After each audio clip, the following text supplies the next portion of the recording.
It's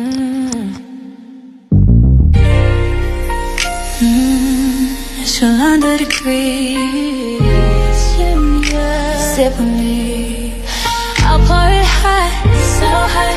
I'll pour it sweet, so sweet. Spilling his tea, spilling and sipping his tea, spilling and sipping his tea. Thanks for watching me, tuning in, subscribing, hitting that like, smash that like. I don't bite, no. It's your 100 degree, feeling great, spilling tea. Have a seat and join me. Sip some tea, unwind with me. Let's grab a snack and talk some smack. I'm your girl, I got your back. I got the news, I got the views. I bet you can't wait, I know you can't wait to sip this tea. Sip this tea. Spilling this tea, spilling and sipping this tea, spilling and sipping this tea, spilling this tea, spilling and sipping this tea, spilling and sipping this tea, spilling and sipping this tea, spilling and sipping this tea. Thanks for watching me, tuning in, subscribing, hitting that like, smash that like. I don't bite, no. It's your 100 degrees, shining bright, set the stage. Hollywood dreams, red carpet scenes, glitter and glow, the secrets I know. Drama with flair, I serve it rare.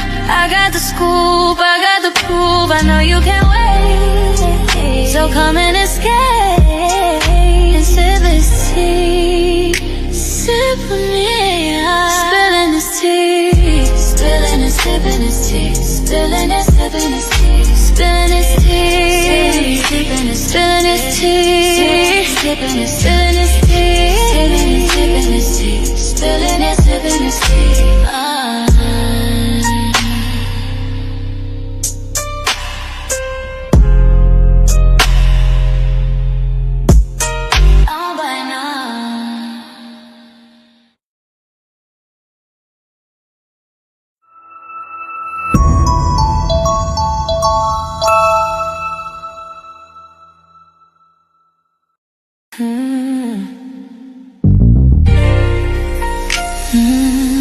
It's 100 degrees. Sip with me. I'll pour it hot, so hot. I'll pour it sweet, so sweet. Spilling this tea, spilling and sipping this tea, spilling and sipping this tea. Thanks for watching me, tuning in, subscribing, hitting that like, smash that like. I don't bite, no. It's your 100 degree, feeling great, spilling tea. Have a seat and join me. Sip some tea, unwind with me. Let's grab a snack and talk some smack. I'm your girl, I got your back. I got the news, I got the views. I bet you can't wait, I know you can't wait to sip this tea. Sip this tea, spilling this tea, spilling and sipping this tea, spilling and sipping this tea, spilling this tea, spilling and sipping this tea, spilling and sipping this tea, spilling and sipping this tea, spilling and sipping this tea. Thanks for watching me, tuning in, subscribing, hitting that like, smash that like. I don't bite, no. It's your 100 degrees, shining bright, set the stage. Hollywood dreams, red carpet scenes, glitter and glow, the secrets I know. Drama with flair, I serve it rare. I got the scoop, I got the proof. I know you can't wait, so come and escape and sip this tea. Sip with me, spilling this tea, spilling and sipping this tea, spilling and sipping this tea, spilling this tea, spilling this tea, spilling this tea, spilling and sipping this tea, spilling and sipping this tea.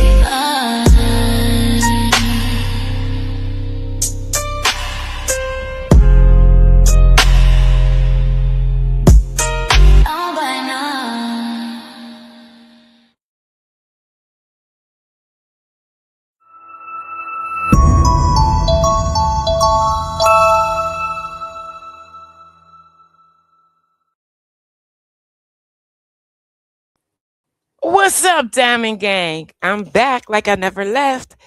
Listen, I was supposed to be taking the night off. Y'all know that, right? But you know I could not resist. I had to watch. And I mean, everybody is so upset that Donald Trump tacoed. But I will say this, and I hope the person that put this in the chat and that agreed with me, Israel will not stop. Trump don't know how to get a hold of BB. BB is basically, he got Trump by the strings. Okay. So, thank you. What, the thumbnail? Let me drop down a little bit so y'all can see it. Or what? Me. But yeah, somebody said it in the chat yesterday. And yeah, Israel sparked it right back up. The ceasefire is collapsing. The straits is back closed again. Yeah, it's a mess, Diamond Gang. So if you're new here, welcome. Shouts out to my subscribers and my mods. Without any further ado, I'm gonna pull up my screen and we're gonna get into this. This is not gonna be a super long live. Hold on, Diamond Gang. Let's go. We have some big news this morning. Republicans, Democrats, Independents, well, everyone's upset about Donald. Now, really quick, if you're new here, I always start where we left off. So this is early this morning, and then we'll work our way up to where we at right now in real time with what's going on with this ceasefire agreement. Trump's supposed deal with Iran, because we're learning more and more about the details of the deal, and it looks as though Iran has gotten almost everything it wanted. It got so bad that this morning and overnight, Lindsey Graham, one of the chief architects of the war, is now saying, you know what? The Senate should review and approve any deal from Donald Trump. No, we shouldn't vote to bring America into war, but we should approve any deal that Trump executes with Iran. That's what Lindsey Graham is saying. Trump this morning is saying, listen, Diamond Gang, they are so mad that now they want to make it that any foreign agreement Congress will now have to review. But they didn't want Congress to review to approve this war, right? But now, because they feel like Trump is so deranged that he made this pre-agreement with them, now they want Congress to take a look. Please, they need to stop. That the United States may run the Strait of Hormuz with Iran in a form of a joint venture. That's a worse position than the United States had before the war began. And a lot of experts are pointing out that Donald Trump last night really lost in terms of the so-called deal that he executed with Iran. Iran got almost everything it wanted. And you have conservatives, Democrats, independents who are saying, we're glad today that there were no war crimes committed, but we're not glad that the president of the United States essentially handed over the keys to Iran in a lot of ways. I'll have more updates for you soon. Follow along for all the news you need to know about. One expert called Iran's 10-point proposal a wish list for the regime, among other things. Did y'all hear that? A wish list for the regime, and it is. Their 10-point plan is, I believe, do they deserve some help? Absolutely. But the demands, it's out of pocket. Let's go, Diamond Gang. It would assert Iranian control over the Strait of Hormuz. It would end international sanctions. They didn't have control of the straits to begin with, so why give it to them now? Compensation for damages they'd get, the removal of U.S. forces from the region, and in some versions, a recognition of its right to enrich uranium. So is that, as the president calls it, quote, a workable basis on which to negotiate? Well, it's only a basis, Chris, if the subjects it raises, the issues it raises, then form the centerpiece of a negotiation. Look, you're going to have to deal with the question of the strait, and Iran's going to have a larger role going forward, but there's also got to be limits on that role, and others have to have a say in the governance of the strait. That's an Diamond Gang, this lasted all of 5 freaking minutes. Israel hit close to 100 targets. I knew he wasn't going to be able to. This is so sad. And then they say they they are chalking it up right now. JD Vance and them this was just a mistake. Like, stop it. Stop it. Immediate issue. The nuclear program, the question is, can you negotiate a new agreement that places a ceiling on Iran's capabilities with adequate inspections? So we're comfortable with it. We're going to have to compromise if we want a negotiated agreement. There's all the other things Iran does that give us heartburn, and also the Israelis heartburn, from support for proxies to maintaining ballistic missiles and the like. So this is an awfully complicated negotiation. The two sides are far apart. I would simply say, if we can't reach a formal agreement, I don't think the alternative is going back to war, Chris. It's more of a almost no war, no peace situation in the region, and that will be dangerous and it will discourage investment. And I would simply say, to answer the question you asked, Peter, let me just. What I'm hoping is that Trump grows some BALLS and tell Bibi no. He needs to go ahead and tell Bibi no. Just be blunt here. Was this a complete victory? Are we better off than we were before this war? I would think the simple answer is no. We are worse off. And depending upon the details of what's negotiated, we'll find out how much worse off. But we shouldn't kid ourselves. Whatever we may have accomplished in the narrow battlefield sense, I believe we have lost in the strategic sense in the region and in the world. If Iran has the Strait permanently now, what an error, what a miscalculation this entire endeavor was. I mean, listen, who knows what's going on? Donald Trump lied. Do me a favor, Diamond Gang, as you come in, just please hit the like. I'm not asking for I say this every live stream. I'm not asking for a Cash App, Super Chat, Super Sticker, although I would appreciate it. But just the like is free. Thank you. It's every single day. Clearly, he's not telling the truth. But if you accept even part of the Iranian statement, Donald Trump has agreed to give Iran control of the Strait of Hormuz. That is extraordinary. If you go deeper into the statement from the Iranian National Security Council, they claim that Trump has also agreed to Iran's right to enrichment. Here's the deal, okay? Now they're at a point where Trump is offering help, okay, from our military for them to retrieve it, okay? So that's where we're at right now. Suspend all sanctions against Iran and to allow Iran to keep their missile program, their drone program, and their nuclear program. Now, who knows if any of that is true, but if at the very least this agreement gives... Listen, somebody's lying. Trump is coming out here saying that Iran is lying, and a lot of people are saying that the U.S. is lying. When Pakistan put that agreement through, it was for all. It was for all. And immediately, Israel started striking again. Gives Iran the right to control the Strait, that is cataclysmic for the world. And it is just stunning that that's where we have gotten to, that Donald Trump took a military action that has apparently, at least for the time being, given Iran control over a critical waterway that they did not have control over. And if you're just coming in, the Straits is back closed again, closed for business. Before the war began. So it just doesn't sound like there's actually an agreement, because what Trump is saying is totally different than what the Iranians are saying. But if Iran has the Strait permanently now, what an error, what a miscalculation this entire endeavor was. What do you make of this ceasefire deal between President? Now, I like what this guy said. I like his rationale, because both sides are claiming victory right now. And yeah. Trump and the leadership in Tehran. Both sides can claim victory. Both sides, in fact, Iran and the United States were looking for an off-ramp.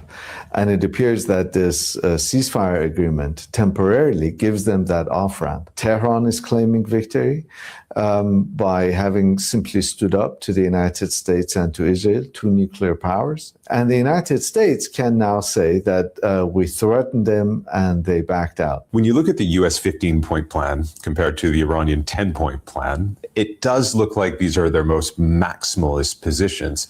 But you think they're is common ground here? There is. For example, in the 15-point plan, the president had said the United States could lift sanctions on Iran.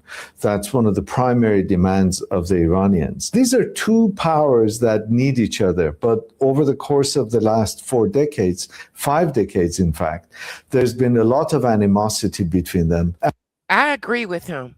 I really do. And this could very well be an opportunity for a president who's famously transactional and for an Islamic Republic that is desperately in need of global engagement. Pakistan played a role as mediator between Tehran and Washington. How important was Pakistan in us getting to this point? Extremely important, because the traditional mediators, namely Oman and Qatar, had either been attacked by Iran or had been somehow party to the conflict. So Pakistan was perfectly positioned to play the role of a mediator. Many of the pressing problems Pakistan did their thing. They made it happen. Unfortunately, it went downhill within hours. facing Iran have only gotten that much worse. If this ceasefire holds and leads to some sort of durable agreement, how does the current Iranian leadership emerge from this? No doubt stronger. It could strengthen the hands of Mojtaba Khamenei, who we know very little about, but who is rumored to be extremely conservative. And so moving forward, we don't really know what politics we will see in Iran. But at least in the short run, we're very likely to see greater social freedoms and less restrictions. All right, so let's take a look at the 10-point Diamond Gang, if we could get Israel on board, it's going to be super hard, but this is something that needs to be done. If not, this is going to be ongoing for a while. Let's go. peace plan laid out by Iran that President Trump last night said is the basis for negotiations. This is according to Press TV, an official channel of the Iranian regime. 1, a complete halt to aggression against Iran. 2, continued Iranian control over the Strait of Hormuz and coordination of passage through it with Iran. 3, Iran will be able to enrich uranium. 4, removal of all primary sanctions. 5, removal of all secondary sanctions. 6, annulment of all UN Security Council. Trump was so backed into the corner last night. He was scared of impeachment. He was scared of the 25th Amendment. He just wanted out and he agreed. Resolutions against Iran. 7, annulment of all resolutions by the Board of Governors of the IAEA against Iran. 8, payment of compensation to Iran. 9, withdrawal of U.S. combat forces from the region. And 10, cessation of fighting on all fronts, including against the Islamic resistance in Lebanon. So we talked about this in a previous video. That is a wish list from the Islamic regime. This is the kind of thing that in a previous video, we said that looks like the starting point for negotiations. Like you come out with the maximalist demands, and then it gets walked back from there. We don't know what has actually been agreed upon or the direction this is taking, but that is the 10-point plan according to Iran. And according to President Trump yesterday, that is, let me make sure I phrase this correctly. We received a 10-point proposal from Iran and believe it is a workable basis from which to negotiate. That seems to be the 10-point plan he's talking about. In Iran, this is how they celebrated Diamond Gang last night. Let's get into it. The celebration started immediately. Regime supporters gloating over what they see as a clear victory. State television put it this way. The enemy, that is the U.S. and Israel, has suffered an undeniable, historic, and crushing defeat. But along with the triumphalism, there's skepticism. Everyone is grateful for calm, said this man, but the party we're talking to is not trustworthy at all. That part, Israel is not trustworthy at all. That's who they're talking about. In other words, there's widespread fear that the U.S. will just use the ceasefire to regroup. I don't think that they will. Like I said, we did okay. It was Israel who sparked it back up. and attack again. Even after the announcement, Israel's defense system intercepted at least 2 inbound Iranian missiles, Iran's parting shot after more than 5 weeks of war. A war that Israel's still fighting in Lebanon against the Iranian proxy militia Hezbollah. Overnight, its warplanes attacked a cafe in the city of Sidon. 8 people died. Even though the You know what makes me so upset? That they made this excuse for Bibi today at this press conference as just a mistake. This is not just a mistake. These are people, their lives. Pakistani brokers of the ceasefire explicitly said it would cover Israel's offensive in Lebanon. The Israeli Prime Minister's office this morning has said it. Now, this is the part. This is what started it, okay? Israel was supposed to be a part of this, and then they claimed that they were not. In the city of Sidon, 8 people died. Even though the Pakistani brokers of the ceasefire explicitly said it would cover Israel's offensive in Lebanon, the Israeli Prime Minister's office this morning has said it does not. President Trump backing off his. This is what I'm saying. 2 leaders, 2 different objectives, and not on the same page, okay? Bibi and Trump, 2 different paths they were going on in this war, and not on the same page. And this is why this is happening now. Threat to wipe out a whole civilization, agreeing to suspend attacks on Iran for 2 weeks once the country reopens the Strait of Hormuz. Just 90 minutes before his self-imposed deadline, the president writing on social media, this will be a double-sided ceasefire, saying we received a 10-point proposal from Iran and believe it's a workable basis on which to negotiate. Iran's foreign minister responding, saying their military will allow the massive backup of tankers in the critical strait to pass and finally deliver oil to the rest of the world. The White House says the ceasefire. If you're just coming in, welcome, welcome, welcome. Can you please hit the like? That's all I want is a simple like. Please and thank you. Welcome to the channel.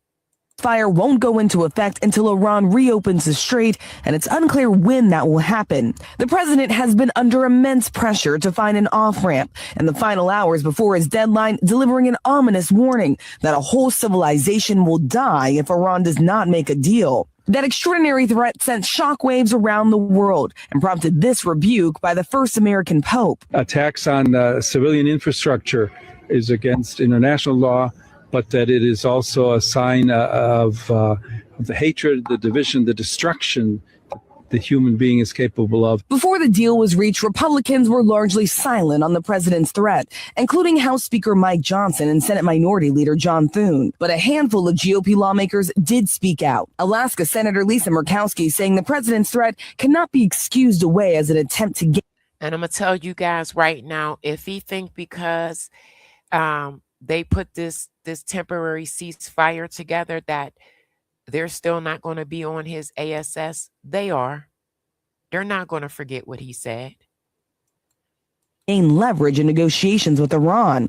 And Republican Senator Ron Johnson, a staunch Trump supporter, signaling the president went too far. I do not want to see us start blowing up civilian infrastructure. I do not want to see that. We are not at war with the Iranian people. You know, we are trying to liberate them. This morning, news of the ceasefire being greeted with cautious optimism. But Democrats argue it's not enough. Well, a 2-week ceasefire is insufficient. We need a permanent end to Donald Trump. The Democrats are ahead of the game right now. I'm just letting you guys know they're ahead of the game. Reckless war of choice. So this morning, Pope Leo is welcoming the news of a ceasefire. The president says the United States will be helping with the traffic buildup in the Strait of Hormuz, but it's unclear what exactly that will look like. And just moments ago, the vice president speaking, saying that the ceasefire deal is in fact fragile as those negotiations continue, Robin. Very fragile because, again, if you're just coming in, the straits is back closed again. We have some news right now as Donald Trump declares world peace. This is what Lebanon looks like this morning following strikes by Israel. You see what Israel did? You see what Bibi did? I told you guys last night, he got to get a hold of this man in order for anything to work. We said last night, someone said in the chat, Despite Trump's claim that the Israel is going to spark it back up, and they did. Middle East will soon be at peace, Israel continues to strike Lebanon. As they say, Lebanon is not part of the deal. But that's not all. This morning, a key east-west pipeline, according to the Financial Times, was struck in Saudi Arabia by drones. And overnight, Israel was struck by Iranian missiles, as well as other shooting happening in the Middle East and the Gulf region. Let me tell you something. It literally lasted only 5 minutes. I mean, the war amped up. I mean, they were going back and forth, striking. This ceasefire between the United States and Iran is so tenuous and it is so limited. It does not apply to the entire Middle East. And we're seeing the impacts of it this morning. Donald Trump is declaring that this is a time for world peace. That's what he said on Truth Social overnight. But the realities of it on the ground are anything but. And we may continue to see some strikes in the next several days as this peace deal is somewhat implemented. But the operations of Israel in Lebanon continue, and we're likely to see more strikes rather than less in parts of the Middle East right now. Spread the word, follow for more. So they wanted us to come in, help them, and we're trying to get an off-ramp, and Bibi's not with it. He don't want to hear it. All three countries involved in this war, the U.S., Iran, and Israel, have now signed off on this 2-week ceasefire, which was brokered with the help of Pakistani officials. Iran has agreed to temporarily reopen the crucial Strait of Hormuz, and all of this coming after. Thank you guys for the likes. I appreciate it. For an over-the-top presidential threat that alarmed many lawmakers here at home. After nearly 40 days of all-out war, the military strikes in Iran have stopped. President Trump agreeing last night to suspend the bombing and attack of Iran for a period of 2 weeks, saying a long-term peace plan is very far along. Traveling in Hungary, Vice President J.D. Vance called it a fragile truce. You have people who clearly want to come to the negotiating table and work with us to find a good deal. And then you have people who are lying about even the fragile. They're on their way over there right now to talk to leaders of Iran. So I'm just praying they can work something out. Truce that we've already struck. The truce came just an hour and a half before Trump's 8 p.m. Eastern deadline for a deal, at which point he had vowed to begin targeting civilian infrastructure. They're going to have no bridges. They're going to have no power plants. As part of the ceasefire, Iran's foreign minister announced last night, for a period of 2 weeks, safe passage through the Strait of Hormuz will be possible. And again, if you're just now coming in, at the last ditch effort, Pakistan put something together and got everyone to agree. So no, Iran wasn't begging like Trump said. Pakistan put it together. Coordination with Iran's armed forces. For the past 6 weeks, hundreds of oil tankers have been unable to enter the strait, sending oil and gas prices soaring worldwide. Yesterday, some Iranians formed human chains around power plants as Trump's threats intensified. At one point, he warned a whole civilization will die tonight, prompting more than 70 congressional Democrats to call for his impeachment or his removal. And I'm going to tell you guys again, he think that because he made this move, that this will be all forgotten. I guarantee you it won't. I guarantee you it won't. Via the 25th Amendment. Threatening to eliminate a civilization is comparable to genocide. That's illegal, immoral. Some Republicans also criticized Trump's language. Senator Lisa Murkowski of Alaska posted on X that it. Diamond Gang, and I want you guys to hear, because I made sure to bring those clips along, what they had to say about Trump's comments. I want you guys to hear it. They talked and danced all the way around it and found a reason to make it okay. Directly endangers Americans, both abroad and at home. Even the Pope weighed in on Trump's threats without using Trump's name. Attacks on civilian infrastructure is against international law, but that it is also a sign of the hatred. Listen, Diamond Gang, the Pentagon threatened Christians today. Yeah, I have that clip too. division, the destruction the human being is capable of. Now that a ceasefire is in place, we move to the hard part, hammering out a long-term peace agreement that addresses Iran's nuclear plans, its funding of terrorism, and so on. And Iran has its own demands, including a new $2 million fee for ships to pass through the strait. Now that right there, I guarantee you they're not going to get that. And if I'm not mistaken, I can't remember what law it is, they are not permitted to charge for those ships to go through. If the U.S. and Iran can't reach a deal on all of this, there is always the possibility, Nora, that this war could resume.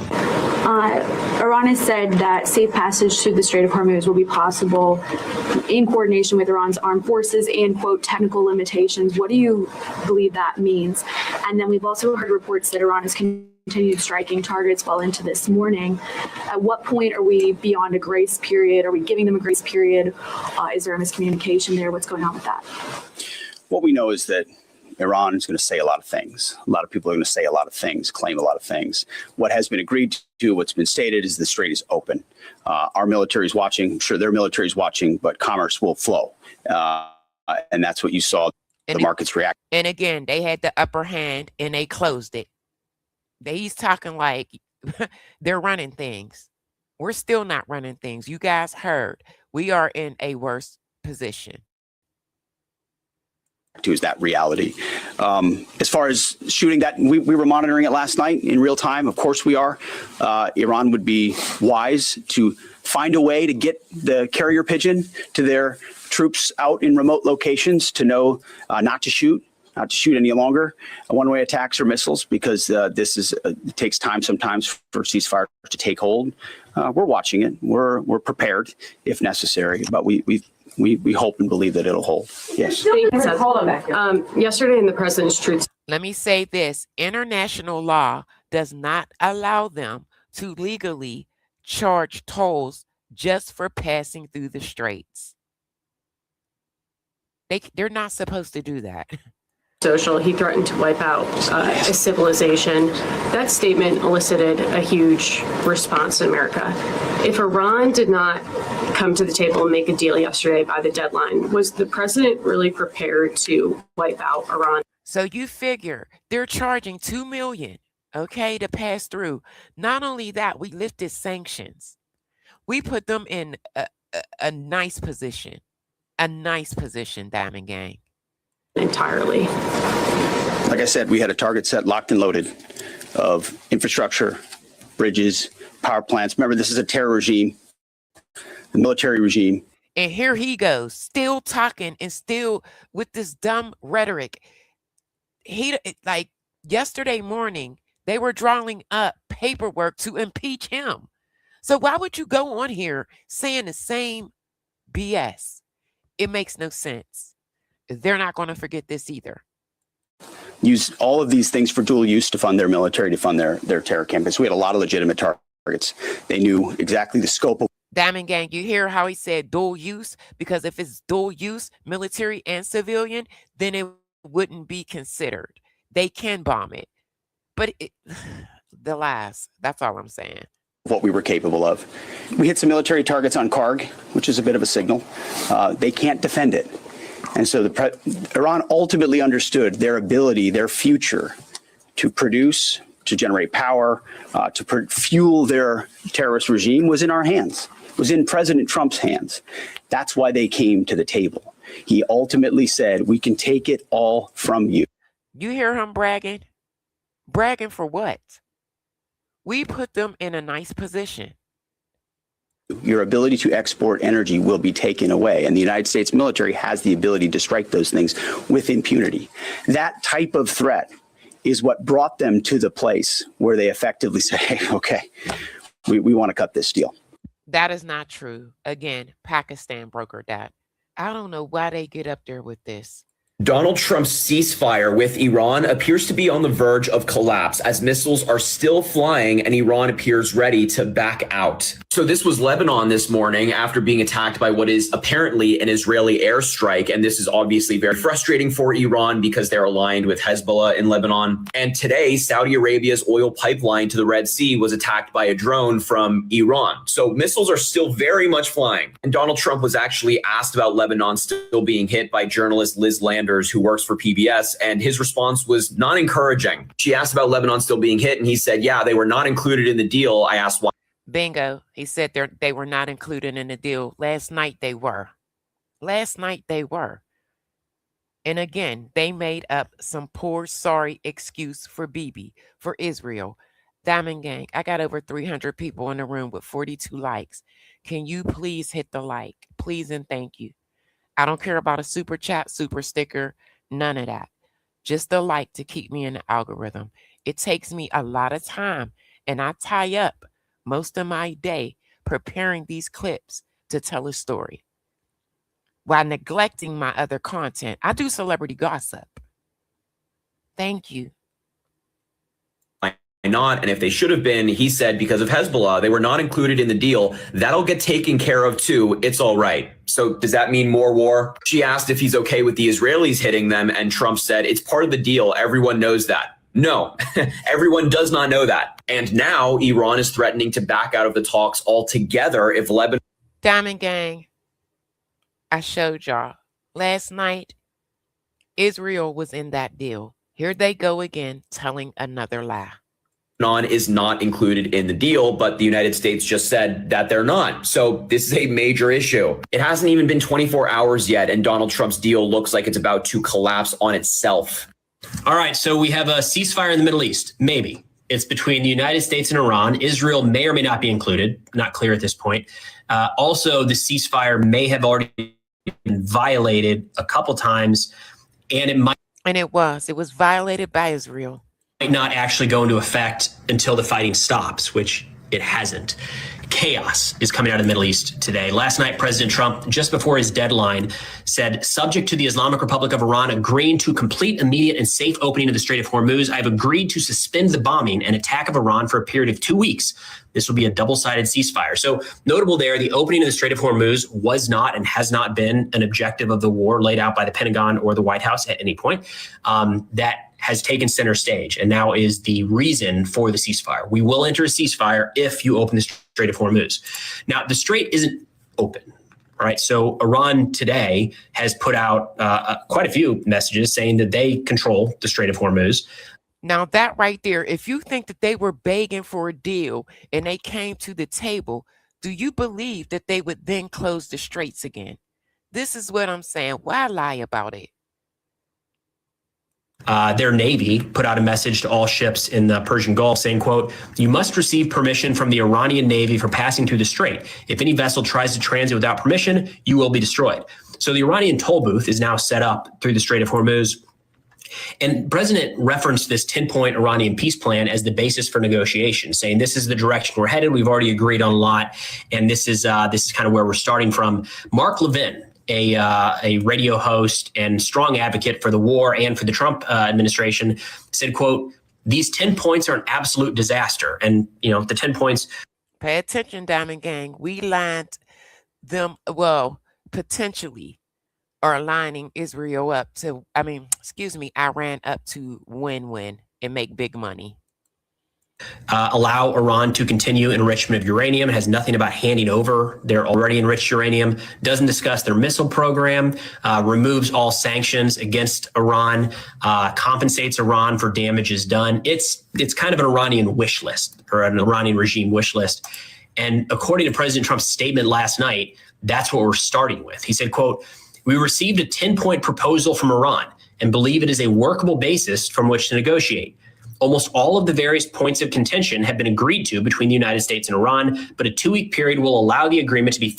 Diamond Gang, it's not going to be a 2-week period. This is going to be a long, drawn-out process. Finalized and consummated. One key note as this chaos plays out is both Iran and the United States are claiming overwhelming victory. So Secretary Hegseth at the Pentagon earlier today talked about Operation Epic Fury in the past tense, kind of a roll-up of everything we did in that war to win the fight against Iran, talking about how Iran has been defeated. Iran, for their part, is putting out notes saying that they overwhelmingly won this war. And what they point to is that they now control the Strait of Hormuz, and the points. And again, they never had control. So to give them control is ridiculous. Being discussed are on their terms, like the removal of sanctions and stopping going after proxies, things like that. So look, today is going to be chaotic. There's going to be a lot of news coming in every direction. It's really not clear at all what the actual truth is at this point. We have some major news. Iran just shut down the Strait of Hormuz again as Donald Trump's ceasefire agreement completely falls apart. So according to the Associated Press, it didn't even last 24 hours, y'all. This is insane. Citing Iranian state media, Iran closed the strait in response to Israeli attacks on Lebanon. And this is a major point of contention now. The United States and Israel says that Lebanon is not part of the deal. Iran says that Lebanon is part of the ceasefire deal. And so there's a huge disagreement on this apparent peace deal that Trump struck. And there have already been multiple reported violations of this ceasefire agreement, with Iran firing missiles at Israel, Israel firing missiles at Iran, and even more on the list. And the big problem with this situation is that Donald Trump said the reopening of the Strait of Hormuz is part of the ceasefire agreement. And so since Iran has shut it down again, that could mean that war could kick off at any moment again. So Trump's deal has essentially fallen apart, and it hasn't even been 24 hours yet. You know, this is the art of the deal. Listen, I have faith that they're on their way over there, although they don't trust Kushner and the other guy. They don't trust them at all, but I have faith because Vance is going over there. He's been missing. He hasn't been really vocal. I don't think that he's on board with this at all. He may act like it for the public, but if you noticed, he hasn't been around.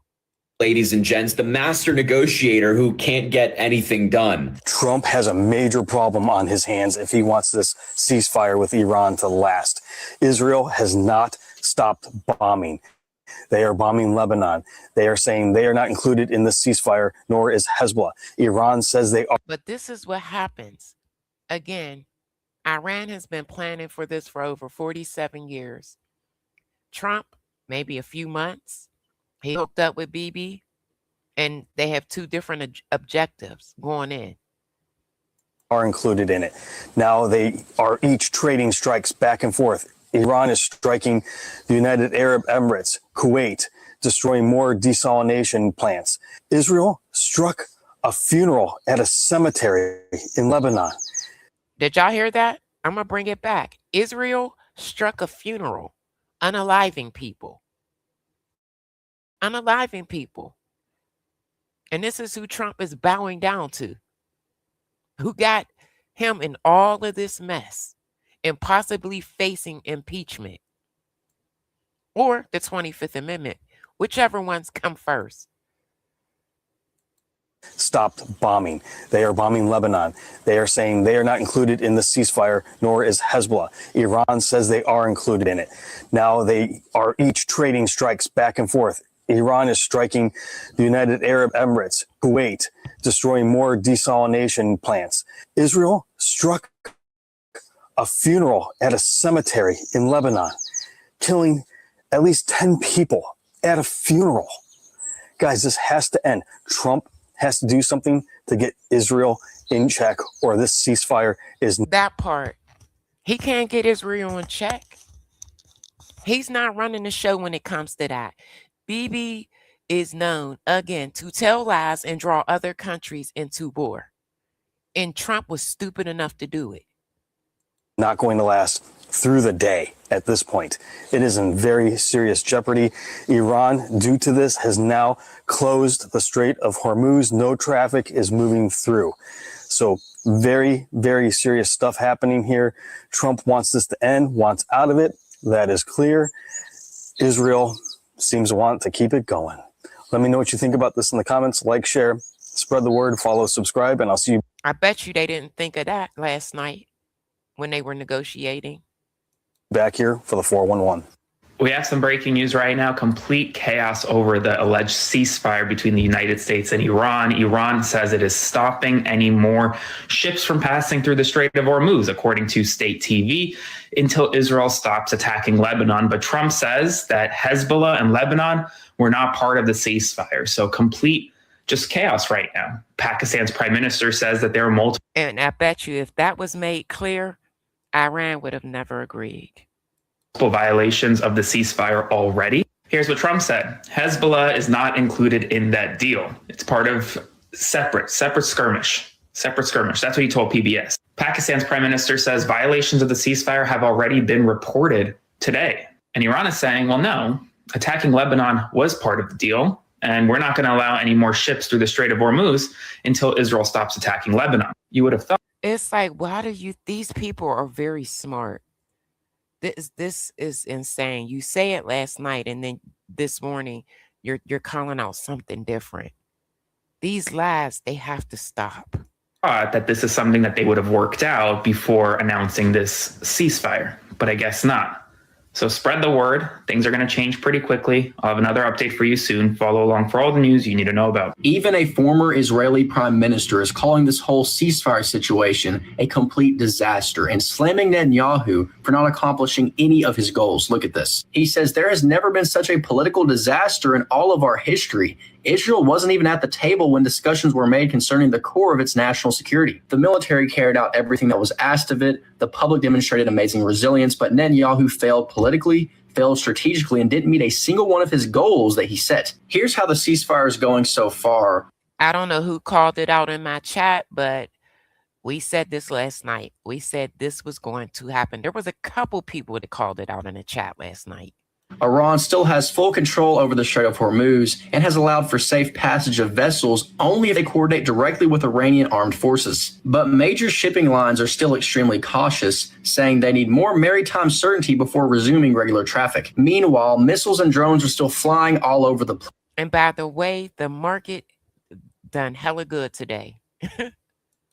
In Israel, Iran, Kuwait, the UAE, and Bahrain. It seems like the so-called ceasefire is just the United States trying to falsely declare victory and get out of the war because of how terribly everything has gone. Breaking news. As you all know, a 2-week ceasefire was put in place yesterday between the U.S. and Iran.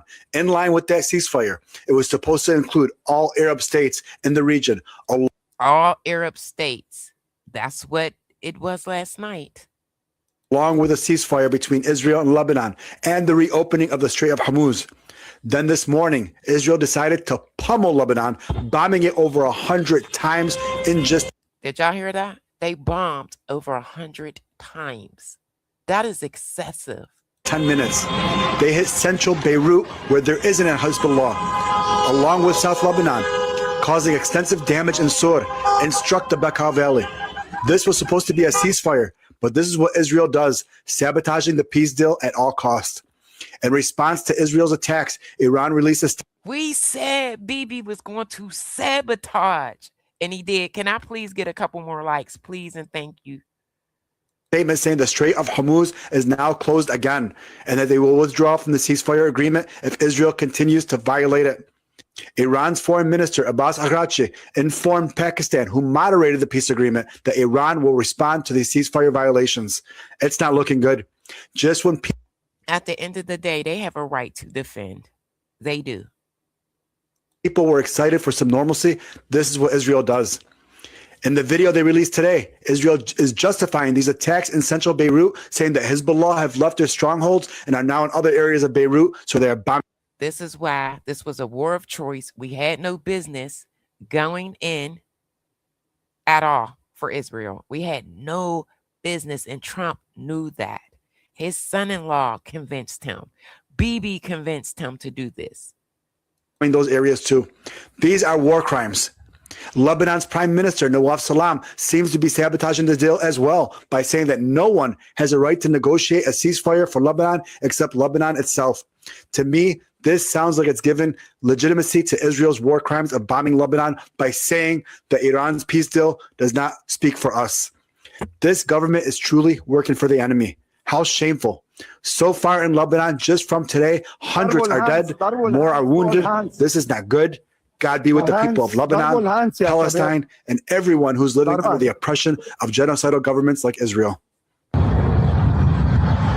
Israel struck more than 100 targets within 10 minutes, Diamond Gang, across Lebanon, the largest wave of strikes since the war began. So they went hard and excessive But remember, if there were going to be boots on the ground, Israel said they weren't putting their soldiers out there. So it was going to be all on us. How do y'all feel about that?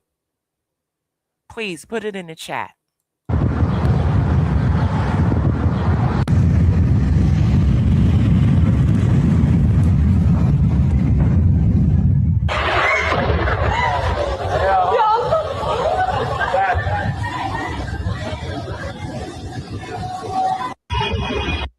Okay, well, where's the proof? Where's the proof at? Is it Ruby? You said Iran said they didn't have long-range missiles. That was a lie. Where's the proof? What have they struck long range? I just need to know. If you can tell me and put it in the chat. Okay? Thanks.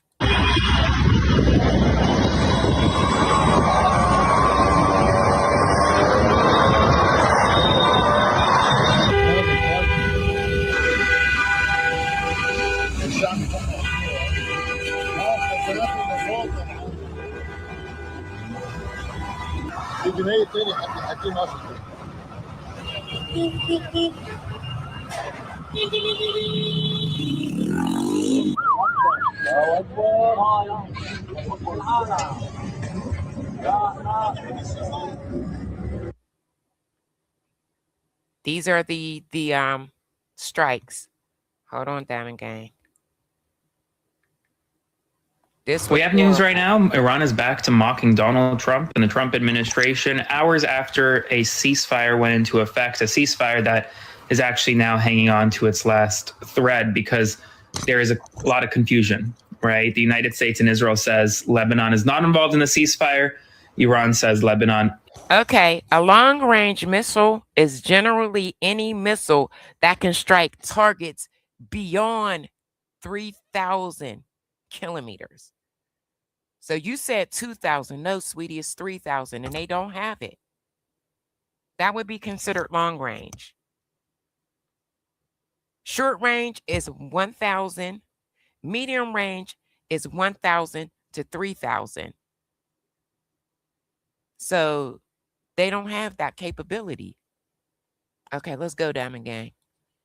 Is involved in the ceasefire, and it looks as though the ceasefire could fall apart any minute now. But now, this is what Iran is posting. Bow down to the Iranian civilization. That's the Iranian embassy in India. Here's the Iranian embassy in Tunis. Donald Trump walking down Air Force One with the massive white flag. And then the video continues showing him waving that white flag. Now, here's the deal, folks. This ceasefire, it would have made sense, right, to negotiate whether or not Lebanon was a part of the ceasefire. But now you have U.S. and Israel saying no, and Israel is bombing throughout Lebanon still. Iran is saying we're not going to reopen the Strait of Hormuz. We're not going to agree to any ceasefire discussions in Islamabad and Pakistan unless Lebanon is involved. No one knows what's happening. And here we are.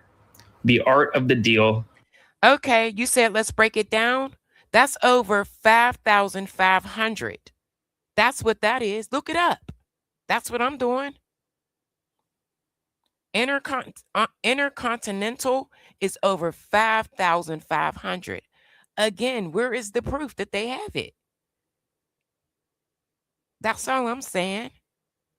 Break it. I mean, just put it in the chat. Put the proof in the chat. Okay. Intermediate range is 3,000 to 5,500. Intercontinental is 5,500. All right. I'll come back to the chat when I'm done. What did they strike that went that far? What did they strike? That's what I'm asking you. Is happening in real life. Spread the word, follow for more. Why is Lebanon excluded in the ceasefire deal? This is what we know. The Israeli Prime Minister Benjamin Netanyahu's office has expressed support for the United States' decision to suspend the strikes on Iran, but said the 2-week truce will not extend to Israel's ongoing military operations in Lebanon. Netanyahu's statement came after Pakistani Prime Minister Shehbaz Sharif announced that the US, Iran, and their allies have agreed to an immediate ceasefire everywhere, including Lebanon and elsewhere. Hours after the ceasefire was announced, airstrikes hit the Tyre and Nabatea areas in the south of the country, according to Lebanon's national news agency. The Israeli military told residents of the... I'm showing that the farthest that they've struck was 2,000 km.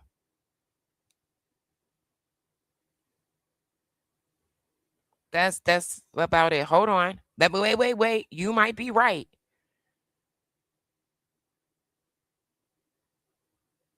Almost. It's 3,800 to Diego Garcia.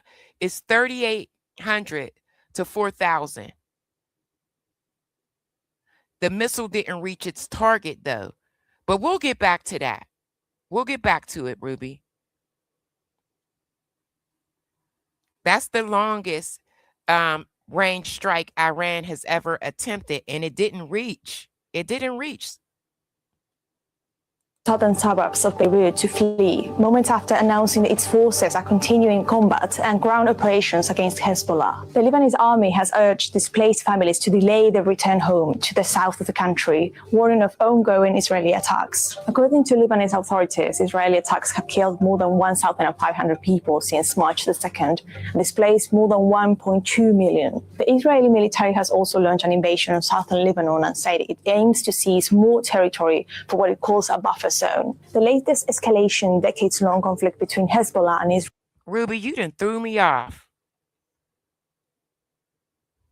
Erupted when the armed group fired rockets into Israel. But I like it though. You keeping me on my toes. In retaliation for the killing of Ayatollah Ali Khamenei and in response to Israeli attacks on Lebanon despite the ceasefire in the country that had been agreed in November 2024. In a statement posted online by the Lebanese presidency on Wednesday morning, the President Joseph Aoun said the country would continue efforts to ensure that the regional peace includes Lebanon in a stable and lasting manner. I don't know what they're going to do about Lebanon, but I'm praying. All right, let's go, Diamond Gang. I'm back on track. I have some news right now. Complete chaos has broken out in the Middle East regarding the ceasefire or lack thereof between Israel, Iran, United States, and Lebanon. Why? Because we're now learning, according to CNN, that there was likely no written document or ceasefire agreement between any of the parties. So did y'all hear that? Of course, I knew that there was no written document because they put it together so quickly. Plus, not only that, they got to have conversations about it. So why would it be? You know what I mean? All right, let's go. So no one knows what the actual agreement even is. Iran says it includes Lebanon. Israel says it doesn't. The United States, Caroline Leavitt, says it doesn't. Israel has launched some of its strongest attacks on Lebanon to date today, as Netanyahu says that this ceasefire is not the end, but merely a stop on this war. The United States, according to Reuters, is continuing to deploy American troops to the Middle East as we speak. So we still have troops going over. Ruby, stay in here. Because after, I think I might drop the link if you want to come up. Let me know if you want to come up. Speak. And Caroline Leavitt today at her White House press conference couldn't even answer who controls the Strait of Hormuz. Right now, it's completely closed, as I reported earlier. Why? Because Israel won't stop bombing Lebanon. And so you have a complete mess. I don't know if... All opinions are respected here. Sorry, I'm just the voice of logic. Marie, you're talking to somebody else. All opinions are respected here. You just can't be disrespectful. So I would love to hear what you have to say, Ruby, in your perspective. This is what Trump means by the art of the deal, but it doesn't look like there really is much of a deal in place at the moment. Since the start of the so-called ceasefire, 154 projectiles have been fired by Iran alone, and plenty more are fired by Israel. So we'll see what happens. I'll have another update for you soon. Follow along for more. All right, so the ceasefire in the Middle East might be over. Iran just put out a statement saying, based off a couple different violations, we'll run through here in a second, a bilateral ceasefire for negotiations is unreasonable. Now, technically, I haven't seen anyone say, like, it's done, we're no longer going to abide by this, but Iran's parliament put out a statement a few minutes ago where they said there are 3 issues that have been. And Diamond Gang, I watched this all the way up until it was time for me to come on. So it's still as is, okay? The Straits is closed and there's no ceasefire between Israel and Iran. Violations already of this agreement. One, they say non-compliance with the first clause regarding the ceasefire in Lebanon. We know that fighting has continued in Lebanon. In fact, earlier today, Israel announced their largest wave of strikes so far against Hezbollah since this campaign began. So no doubt the fighting has continued there. There was a little back and forth where Iran said that Lebanon and Hezbollah was included in the cessation of hostilities. Israel and the United States said it wasn't. It looks like Pakistan, who navigated this process, said that once Bibi did what he did, that's when we said it wasn't. But as of last night, they were included. Lebanon was included. So take all of that for what it's worth. The second one, Iran said earlier today. Yes, please and thank you. Please, can I get some more likes? I'm at 63 likes with over almost 250 people in the chat. Please hit the like. I don't care about a super chat, super sticker, or a cash app. Just a simple like will do. Thank you. An Israeli drone was shot down over their airspace, so they're saying that is a violation. The Straits is closed. When did they reopen? I watched this all the way up until I went live, and it was still closed. Of the ceasefire. And then lastly, they say the denial of Iran's right to enrichment, which they say was already agreed upon by the United States in their 10-point plan. But President Trump has since said that that is never going to be acceptable. They say if that is the line, then these agreements have been, what do they say, openly violated before the negotiations even began. So we'll see. Technically, I guess the ceasefire is still in place. This is just Iran saying that it's not reasonable for it to continue. It's on edge, to say the least. Fighting has continued. The only country that has not continued attacks today is the United States. So we've seen some early reports of the UAE even launching attacks into Iran. We'll come back to that. Got to verify that. But Iran has attacked a number of countries across the Middle East. Israel attacked Iran after the ceasefire was in place late last night. We've seen Iran attack Israel. We've seen Israel go after Hezbollah. I mean, it's not much of a ceasefire at this point is maybe the right way to put it. I can announce that the president is dispatching his negotiating team led by the vice president of Kushner and Witkoff is on their way over there. However, so is, I believe, Vance, and I'm hoping they don't trust those two at all. So we're going to see how this works. They've stated this multiple times. They do not trust Kushner and Witkoff. the United States, J.D. Vance, Special Envoy Witkoff, and Mr. Kushner to Islamabad for talks this weekend. The first round of those talks will take place on Saturday morning local time, and we look forward to those in-person meetings. Breaking news as Caroline Leavitt is currently... Now, I only got a piece of what she said, but he's given us the breakdown of what all she said. Holding a press conference and is telling the media not to believe what Iran is putting out there on social media, that what Iran is telling the Trump administration is very different from what they are putting out there in their own social media posts, saying that the Strait of Hormuz is indeed open and saying traffic is moving through it. But Iran's saying they closed it and is not going to open it until Israel stops their strikes. So two very different things going on here. She even went on to say they exceeded and achieved all their military goals in Iran. However, what military goals did they achieve? Again, they put Iran in a better position. They never had control of the straits, and now they do. They lifted the sanctions. So they're making money on top of money, charging $2 million for a ship to pass. This is insane.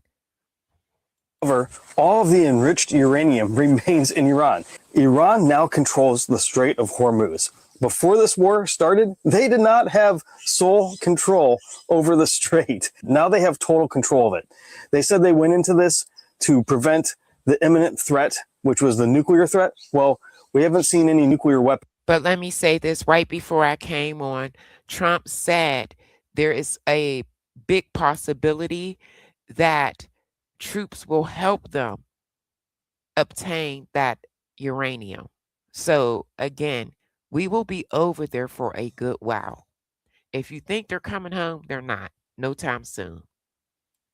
From Iran. Trump removed the sanctions on Iran, and the regime remains largely intact as to what it was before. Let me know what you guys think about this in the comments. So there's no changes. They have the uranium. Now they have a plus. They have control in the straits. And their regime is still intact. There was no regime change. If there was regime change, it was here in the U.S. So, yeah.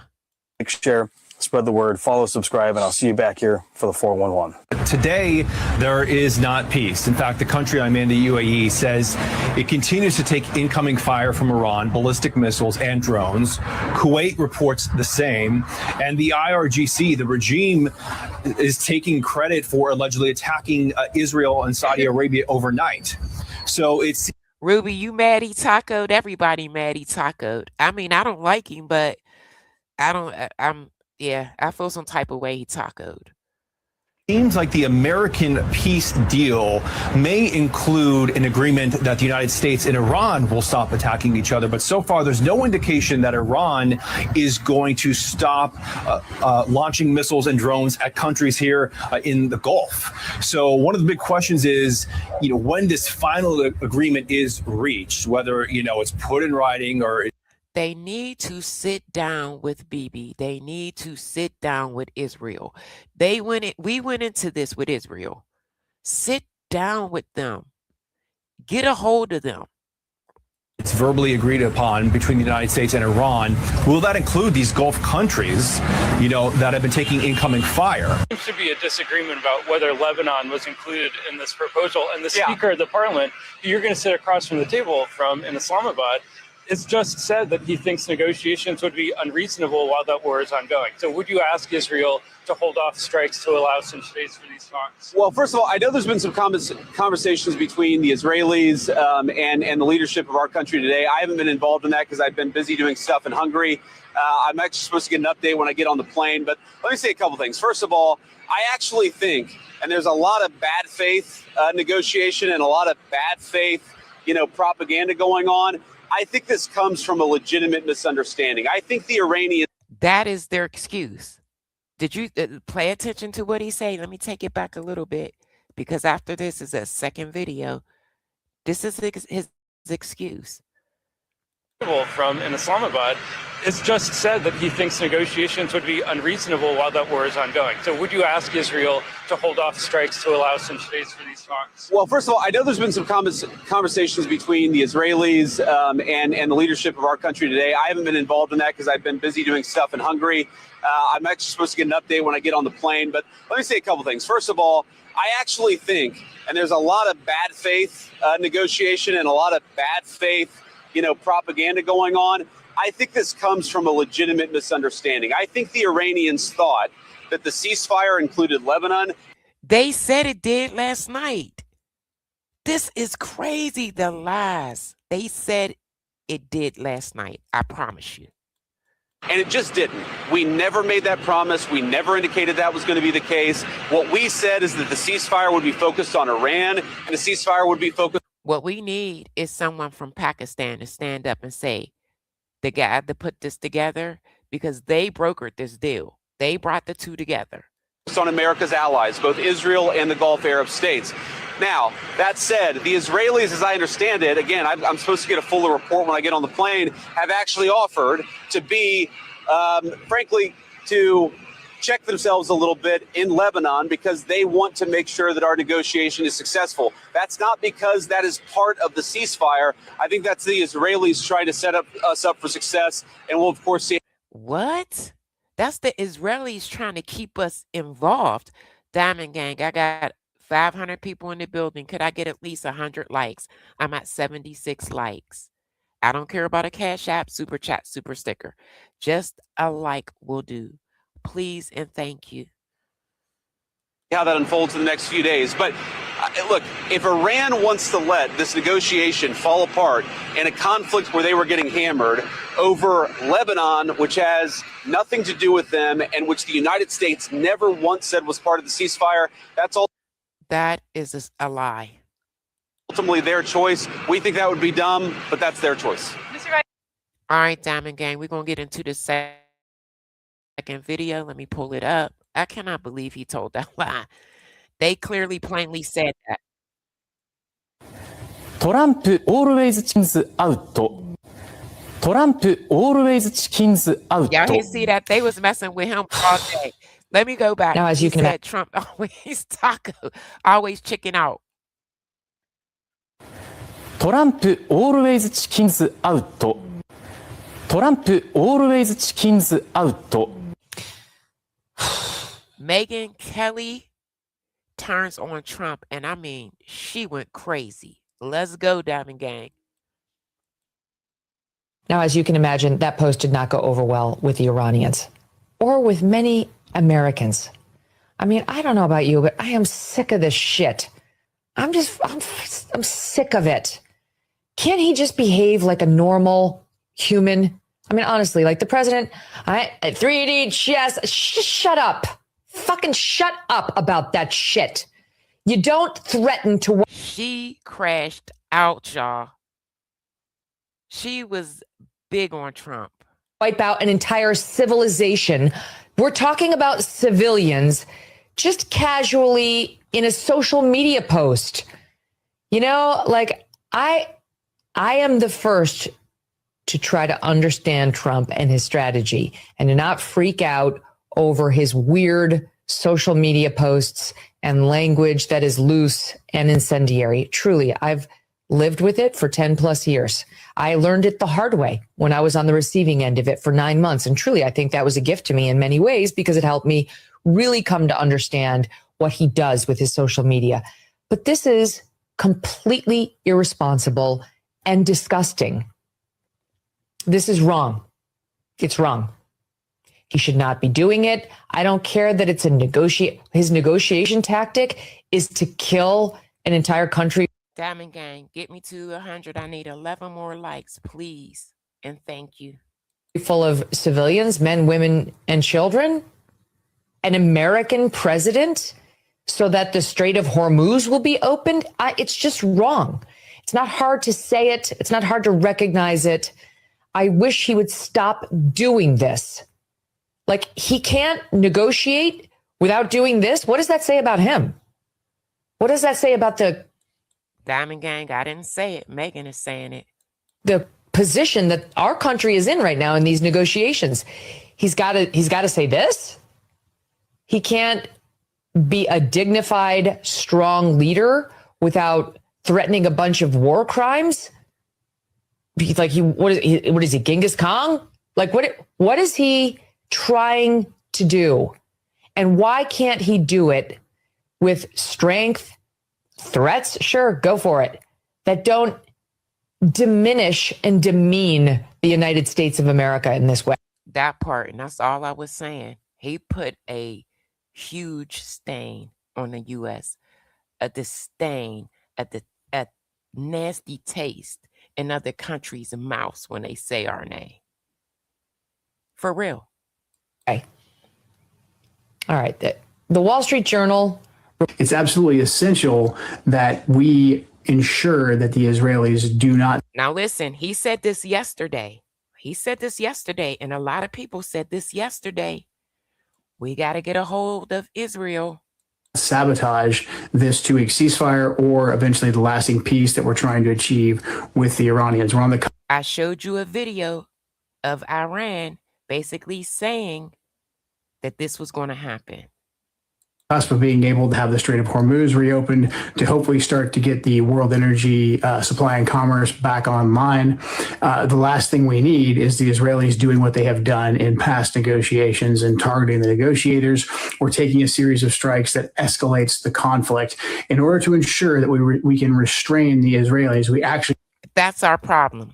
We can't strain them. Trump is refusing to strain them. I don't know what the hell BB got on him. And I'm really starting to believe that Epstein files. But he got to get it together. I need 6 more likes, Diamond Gang.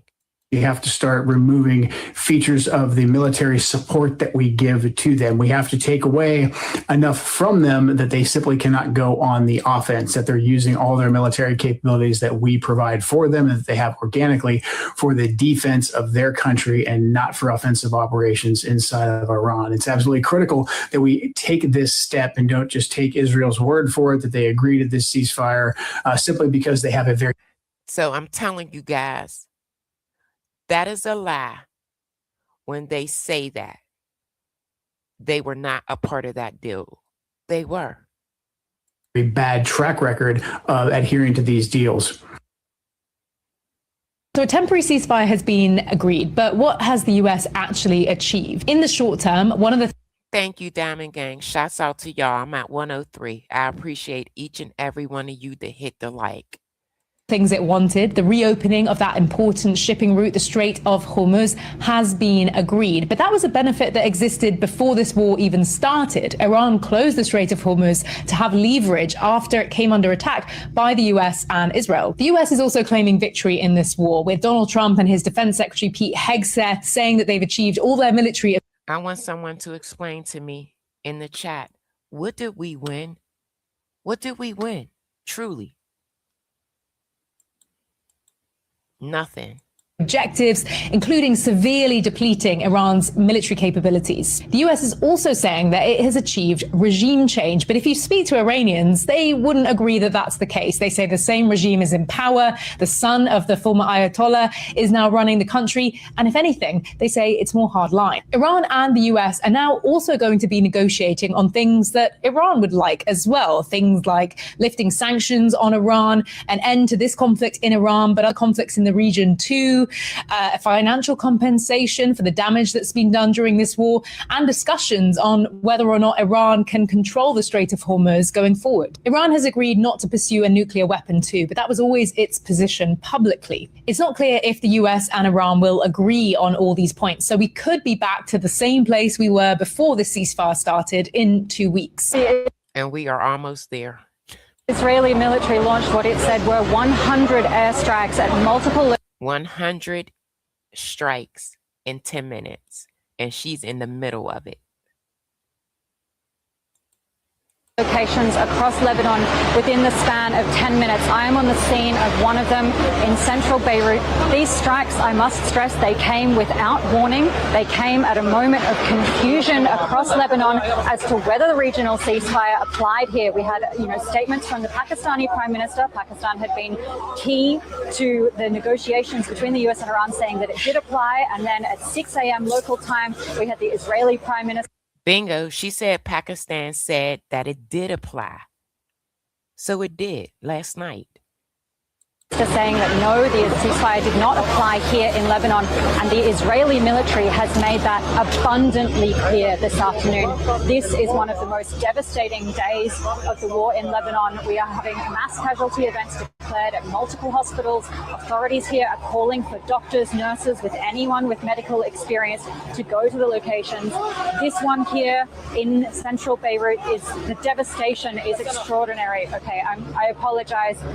Something has changed here on the location. The Lebanese army is once again asking me to move as they try to clear this site.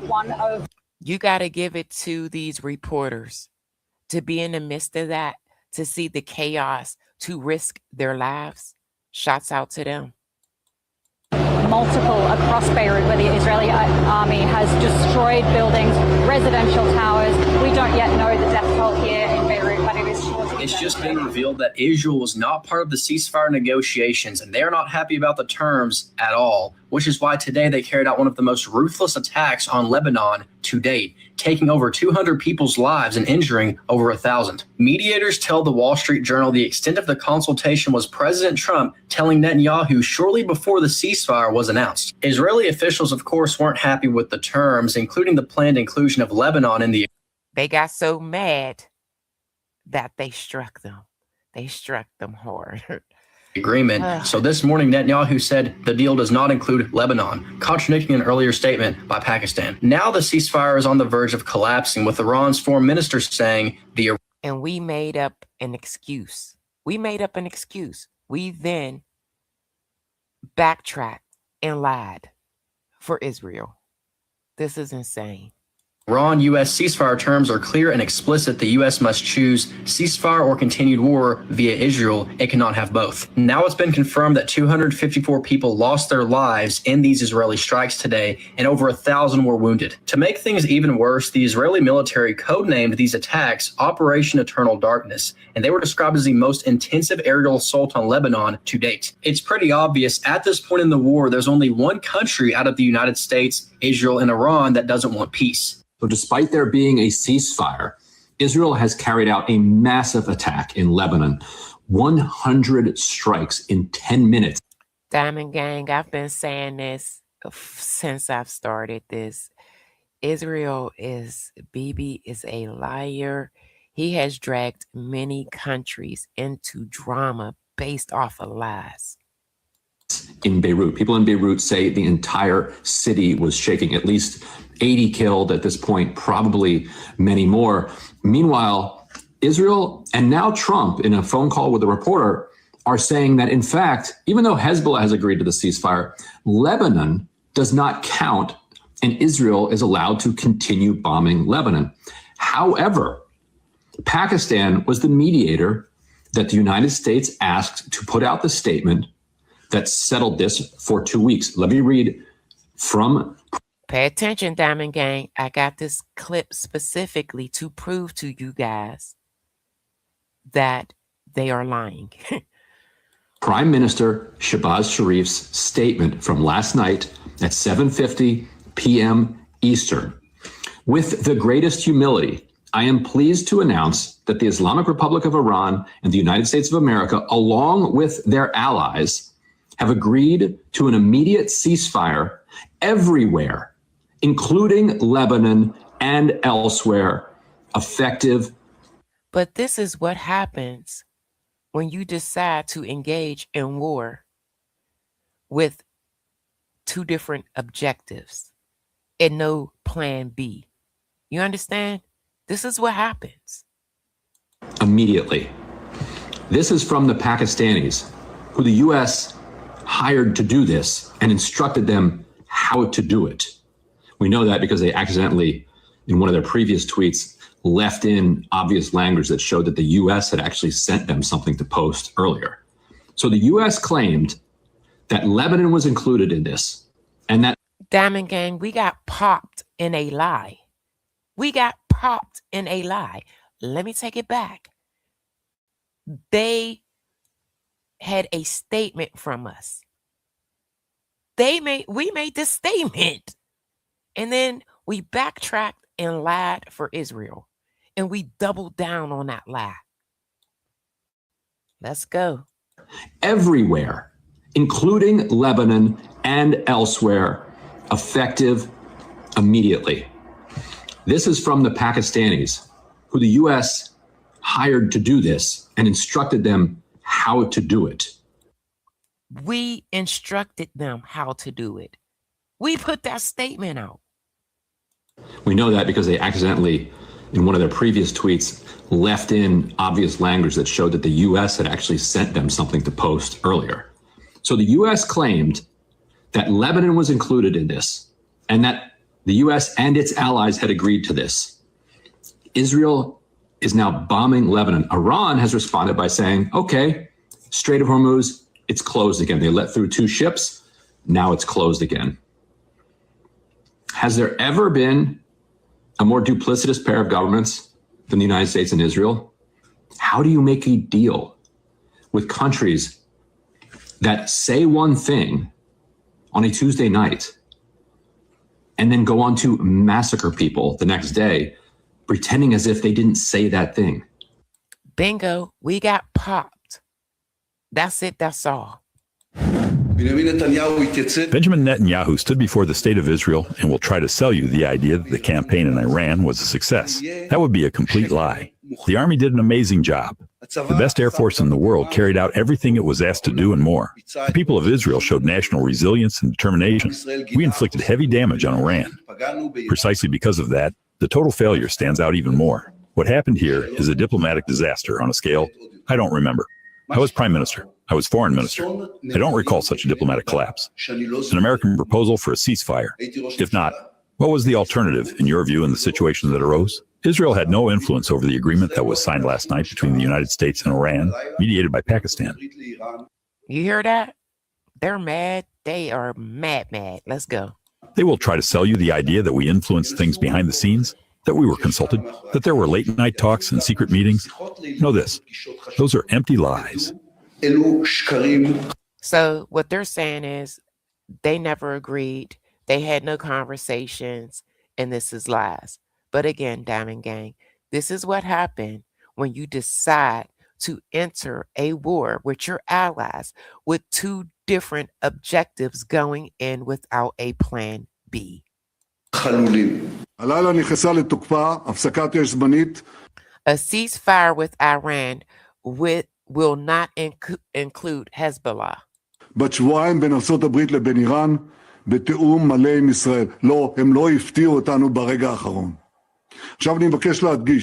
He don't want this to stop with his mean, evil, spirited self. He wants this to go on. זה איננו סיומה של המערכה.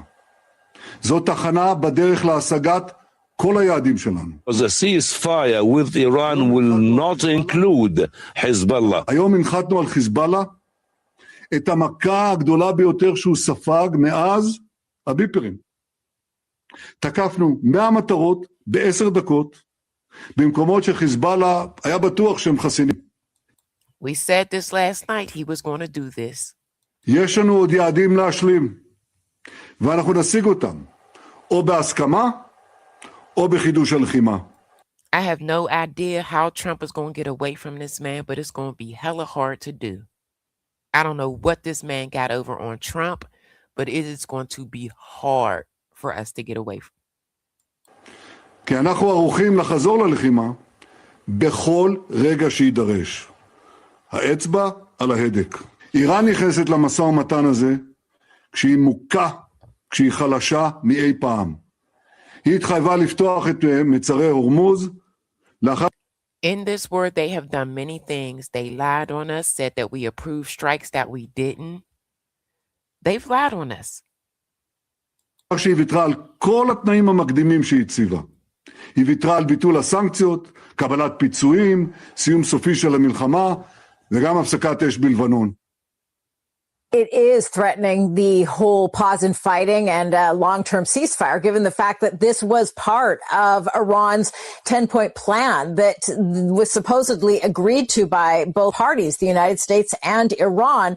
But given the fact that we have seen these strikes in Lebanon, the U.S. president now defending the ally of the United States, Israel.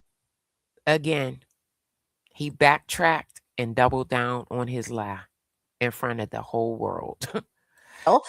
Saying in an interview to PBS, a news station here in the United States, that because of Lebanon, it will need to be, or rather because of Hezbollah, it will need to get taken care of, is what he told the reporter. But he said Lebanon is not included in the deal. And when asked about why Israel continues to strike, he said, Donald Trump said, that he sees this as a separate skirmish. That is the quote. So what is clear in all... Separate, so separate that it's going to hurt again because the Straits is closed. So it's going to hurt everyone globally. Get a hold of your friend, Trump. That's what you need to do. Grow some balls and get a hold of your friend and cut Israel off and get our people home. Of this is that the United States in no way is able to or has the desire to restrain its ally Israel. In fact, it's just the opposite. And this is a very narrow posture by the United States, essentially allowing or giving Israel the latitude to continue these operations in violation of what appears to be very clear terms on the part of the Iranians. So this is obviously putting into question the viability of discussions in Islamabad that are set to take place on Friday to finalize these details. And what it really does is threaten the ceasefire long term and really could hamper the success of the talks in Islamabad. That part can hamper. This man will hamper Islamabad altogether. Iran has already closed the Strait of Hormuz again after Israel launched more attacks in Beirut, Lebanon. Now, President Trump warning Iran to immediately reopen the critical waterway to oil tankers. Go ahead, take a look at this video here because you can see the smoke billowing from the skyline of Beirut, Lebanon after multiple strikes by Israel. Israeli Prime Minister Benjamin Netanyahu saying the ceasefire with Iran does not apply to Lebanon. However, that contradicts what Pakistan is saying. Now, Pakistan brokered the 2-week ceasefire deal between the U.S., Israel, and Iran. Now, in Diamond Gang, I want to know, who do you guys believe? If you believe Israel, put a 1 in the chat. If you believe Iran, put a 2 in the chat. Put a 2 in the chat if you believe them. I'm going to be honest. I believe what Iran is saying. I truly do. retaliation, Iran has closed the Strait of Hormuz, as I just said, and wants to start charging a toll to use the strait to deliver oil around the world. The 14-day ceasefire was reached less than 2 hours before President Trump's 8 o'clock deadline last night. Okay, I got a lot of 2s. I got a couple of 1s. Okay. Let's see. It might be a little equal. No more 2s than 1s. Thanks, Diamond Gang, for participating. The president went from threatening to annihilate an entire civilization to claiming victory and a peace deal with Iran. Now, Vice President J.D. Vance will be leading the U.S. negotiating team and will be traveling to Pakistan to begin talks as early as Friday. Democratic leaders, though, say the war has weakened American credibility and strengthened the Iranian regime. I actually think, and there's a lot of bad faith negotiation and a lot of bad faith, propaganda. Pay attention. I'm playing it again. He's getting ready to make up a nice excuse. Going on. I think this comes from a legitimate misunderstanding. I think the Iranians thought that the ceasefire included Lebanon, and it just didn't. We never made that promise. We never indicated that was going to be the case. You guys seen it with your own 2 eyes. You guys seen it. What we said is that the ceasefire would be focused on Iran and the ceasefire would be focused on America's allies, both Israel and the Gulf Arab states. The strait is only partially open for 2 weeks, and it's on a conditional basis. That leverage is not gone. Trump handed to the Iranians leverage over the Strait of Hormuz. And also, I don't understand that. That was insane. Today, NATO's Secretary General is at the White House today, meeting with Secretary of State Marco Rubio, as well as President Trump. Donald Trump is in the midst of bankrupting the United States. I think this is really just a fairly, if you think about it, a fairly obvious data point in a consistent pattern across Trump and the way he deals with organizations. And it can be summarized in one word: bankruptcy. And bankruptcy is effectively you overestimate your strength and your ability to create value. Which he has fouled many times, Diamond Gang. We all know this. And you spend or allocate resources against that expectation, that arrogance, that belief that you will create more value or have more leverage than you actually have.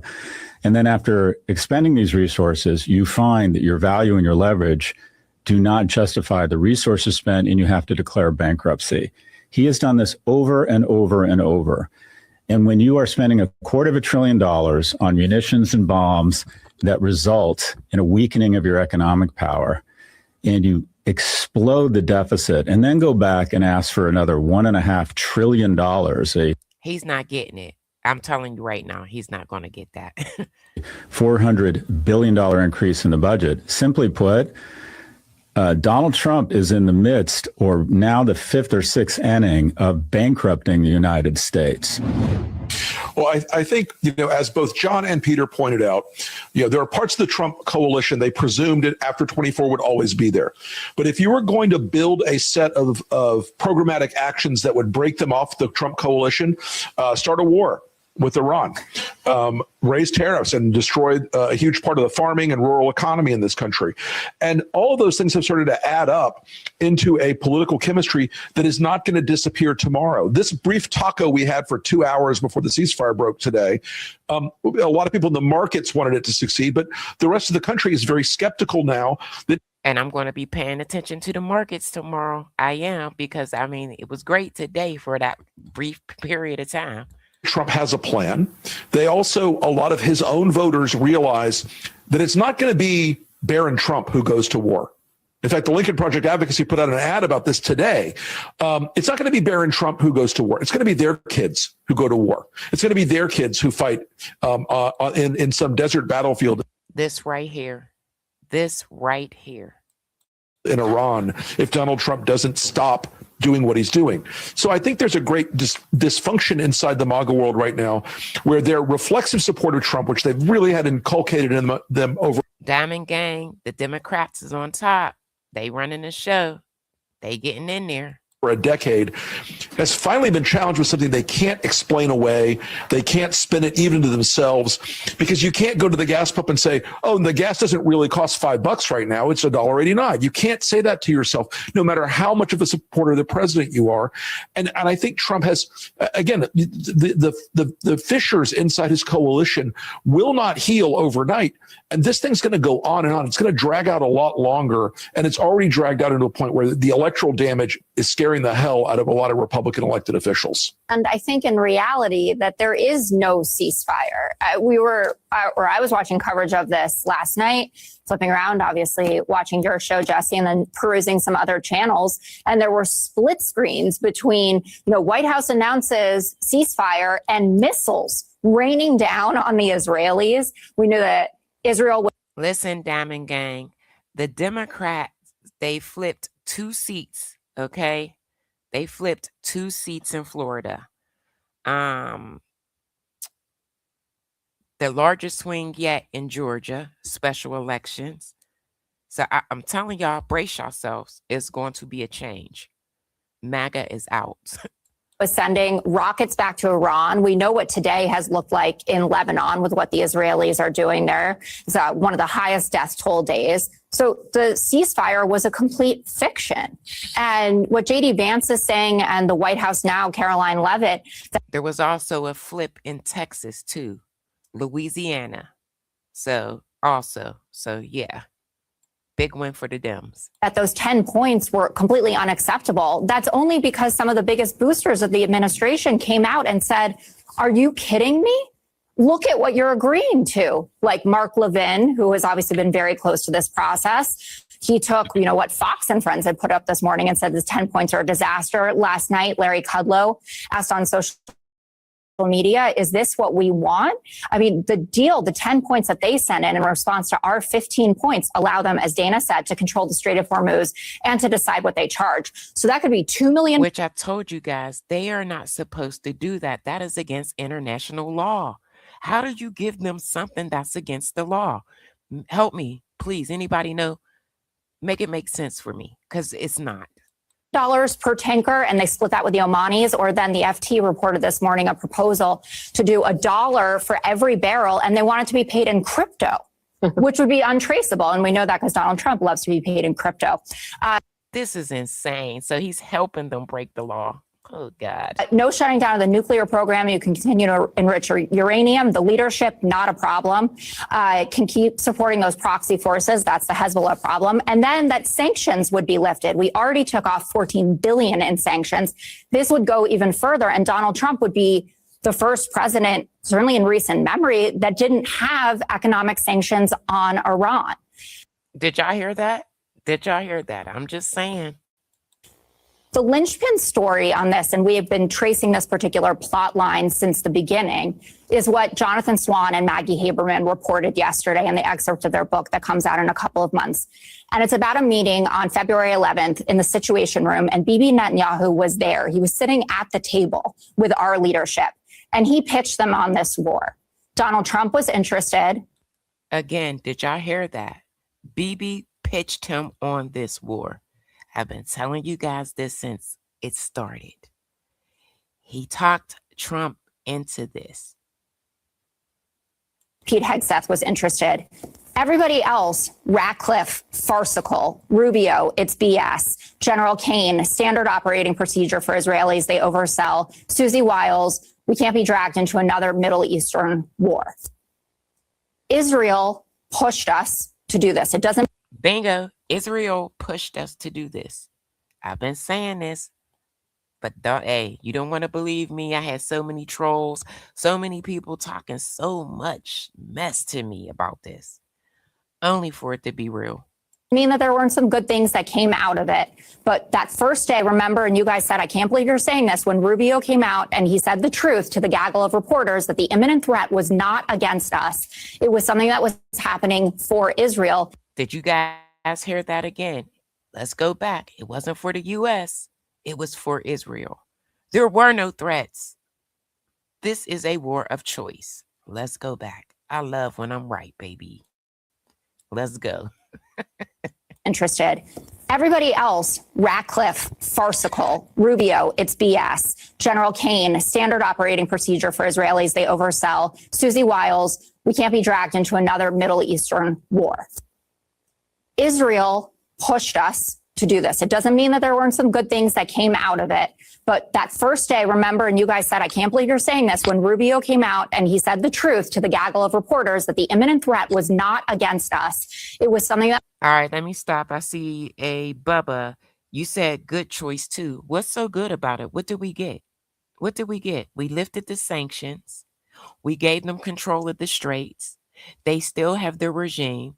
And actually, they forced us to do a regime change when we did that purge, thanks to Hegseth. So they still have the uranium. So what was good about this choice? Because right now, they're in a better position. So I'm going to need you to answer that. Please. Please, Bubba, answer that. You may change my mind. You may. But I doubt it. Let's go, Diamond Gang. Hit the like, hit the like, hit the like for your girl. That was happening for Israel is the core piece of this. And now we're stuck in it. And Jared Kushner and Steve Witkoff are seen as being very pro-Israel. And that's why people want to negotiate with J.D. Vance instead of with them, because they think that they. And again, of course, Kushner is pro-Israel because he grew up with Bibi. Bibi stayed at his house. Was good friends. Bibi knew him since he was a little boy. He's all mixed up and he's getting hella money from the Middle East right now. They may possibly be talking to someone who isn't just representing Israeli interests. Yeah, I think if you continued to read the... This is breaking news. The Speaker of Iran's parliament is calling a bilateral ceasefire or negotiations unreasonable, accusing the U.S. and Israel of violating the agreement. Vice President J.D. Vance is expected to be in Islamabad this weekend to start the direct talks. What are you hearing about how and where this ceasefire stands? Well, Antonia, let's be clear. The ceasefire proposal, this 2-week ceasefire proposal that was passed overnight, has well and truly collapsed. And that's collapsed for a number of reasons. Firstly, the Strait. Listen, I have hope. I'm hoping and I'm thinking on a positive note they get there and we get some things resolved. Of Hormuz. Yes, we may have seen an uptick of some vessels passing through. There isn't any official data yet suggesting that, but that's what Caroline Levitt was suggesting today in that briefing. And whilst that was a good sign, we saw the markets react to that positively, oil prices coming down as a result. It seems tonight that Iran is reblocking that Strait of Hormuz, taking back the control of it, not that they let it go, but essentially now not allowing vessels to pass through. And this has all happened because the fighting has very much remained today. Yesterday, when this ceasefire agreement, or overnight when this ceasefire agreement was passed, the Pakistani Prime Minister had clearly stated that it meant that fighting would end right across this region. So that meant inside Iran, that meant Iran's response into Israel and the Gulf countries, but also the fighting inside of Lebanon. And yet today, in 5.5, almost 6 weeks of this conflict happening, Lebanon has seen one of its deadliest days. Israel has. That was excessive today. 10 targets in less than 10 minutes. This was the hardest hit since day one. So it was on some revenge, angry, bitter type of time with Bibi. Targeted Lebanon in huge amounts today. In fact, the IDF specifically put out in 10 minutes they fired and struck more than 100 targets inside of Lebanon. And we've just seen some of the images coming out of the likes of Beirut and South Lebanon as well. And the destruction. He wanted the world to know we are not a part of this at all. We don't agree with anything. Has been immense throughout the day today and particularly into this evening. And we are now getting reports as well that Iran has retaliated with strikes inside of Israel, targeting the city of Tel Aviv. In just one day, President Trump went from threatening to end Iranian civilization to touting a 2-week ceasefire. But tonight... Now, Diamond Gang, after this, we're going to look at some of the public reaction, and then I'll take comments in the chat. And then if somebody want to come up, you can. What's really changed? Sirens and smoke marked yet another day of missiles flying throughout the region. And Iranian state media is saying tonight that the Strait of Hormuz is closed. We have a team of correspondents on this tonight from the White House to the Middle East. And we begin with senior foreign correspondent Elizabeth Palmer in Tel Aviv. Liz, good evening. Diamond Gang, I watched this all the way up until it was time for me to come on. I don't know what's happening now, but this is the state that we were in about 2 hours ago. Good evening, Tony. Everybody knew this ceasefire was a fragile thing, but it is 24 hours after it was announced, or a little less, in real danger of unraveling. Israel launched a huge offensive today against its old enemy, the Iranian-backed militia Hezbollah in Lebanon. The military said it hit 100 targets in a single minute across the countryside and in the heart of Beirut. This security camera video shows panicked people fleeing from the explosion. Diamond Gang, did you see that? Can you imagine something like that happening? 254 people were killed, said the Lebanese Civil Defense Forces, and more than 1,100 were injured. Pakistan, which brokered the ceasefire, originally said it did cover the conflict between Israel and Hezbollah. But the White House denied that. I think the Iranians thought that the ceasefire included Lebanon, and it just didn't. Iran furiously disagreed. The foreign minister, Abbas Araghchi, posted that if America didn't rein Israel in, the ceasefire was off. Tonight, Israel's Prime Minister Benjamin Netanyahu addressed the country, sounding triumphant. He's the source of all of this. All of this. Trump better grow some balls. We have achieved tremendous things, he said. But he didn't call off the attacks against Hezbollah. And in fact, Israel's military said they would continue. In reaction, Iran's Revolutionary Guards say they've now closed the Straits of Hormuz, which leaves 800 vessels and millions of barrels of oil stuck in the Persian Gulf. And to make things even more volatile, today there have been various missile and drone attacks on Iran and countries across the Gulf. Who's responsible, Tony? Nobody's saying. Elizabeth Palmer at Tel Aviv. Liz, thank you very much. Diamond Gang, just know that this is going to take months to resolve. Now that this 2-week ceasefire is in place, the natural question is what comes next? Well, the U.S. and the Iranians will begin negotiating on a longer-term deal. Reaching a long-term deal will not be easy, though. Iran is not known for quick negotiations, and the two sides Here's the thing. Why should they be? They don't trust us. Are really far apart. Case in point, President Trump said this morning that Iran is no longer going to be enriching uranium and that Iranians and the U.S. are going to work together. You see how the agreement quickly changed? It quickly changed.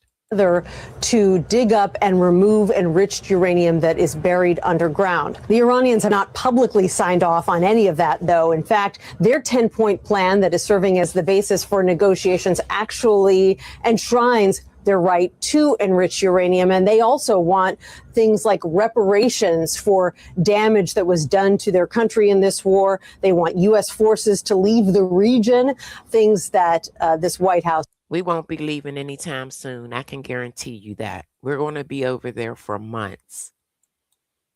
Is unlikely to go for. Now, there's a good chance that hammering all of this out takes longer than 2 weeks. And so the question is, that is so unrealistic. That 2 weeks is unrealistic. What happens if they don't have a deal at the end of this 2-week ceasefire? Do they just extend the ceasefire, or do they return to fighting?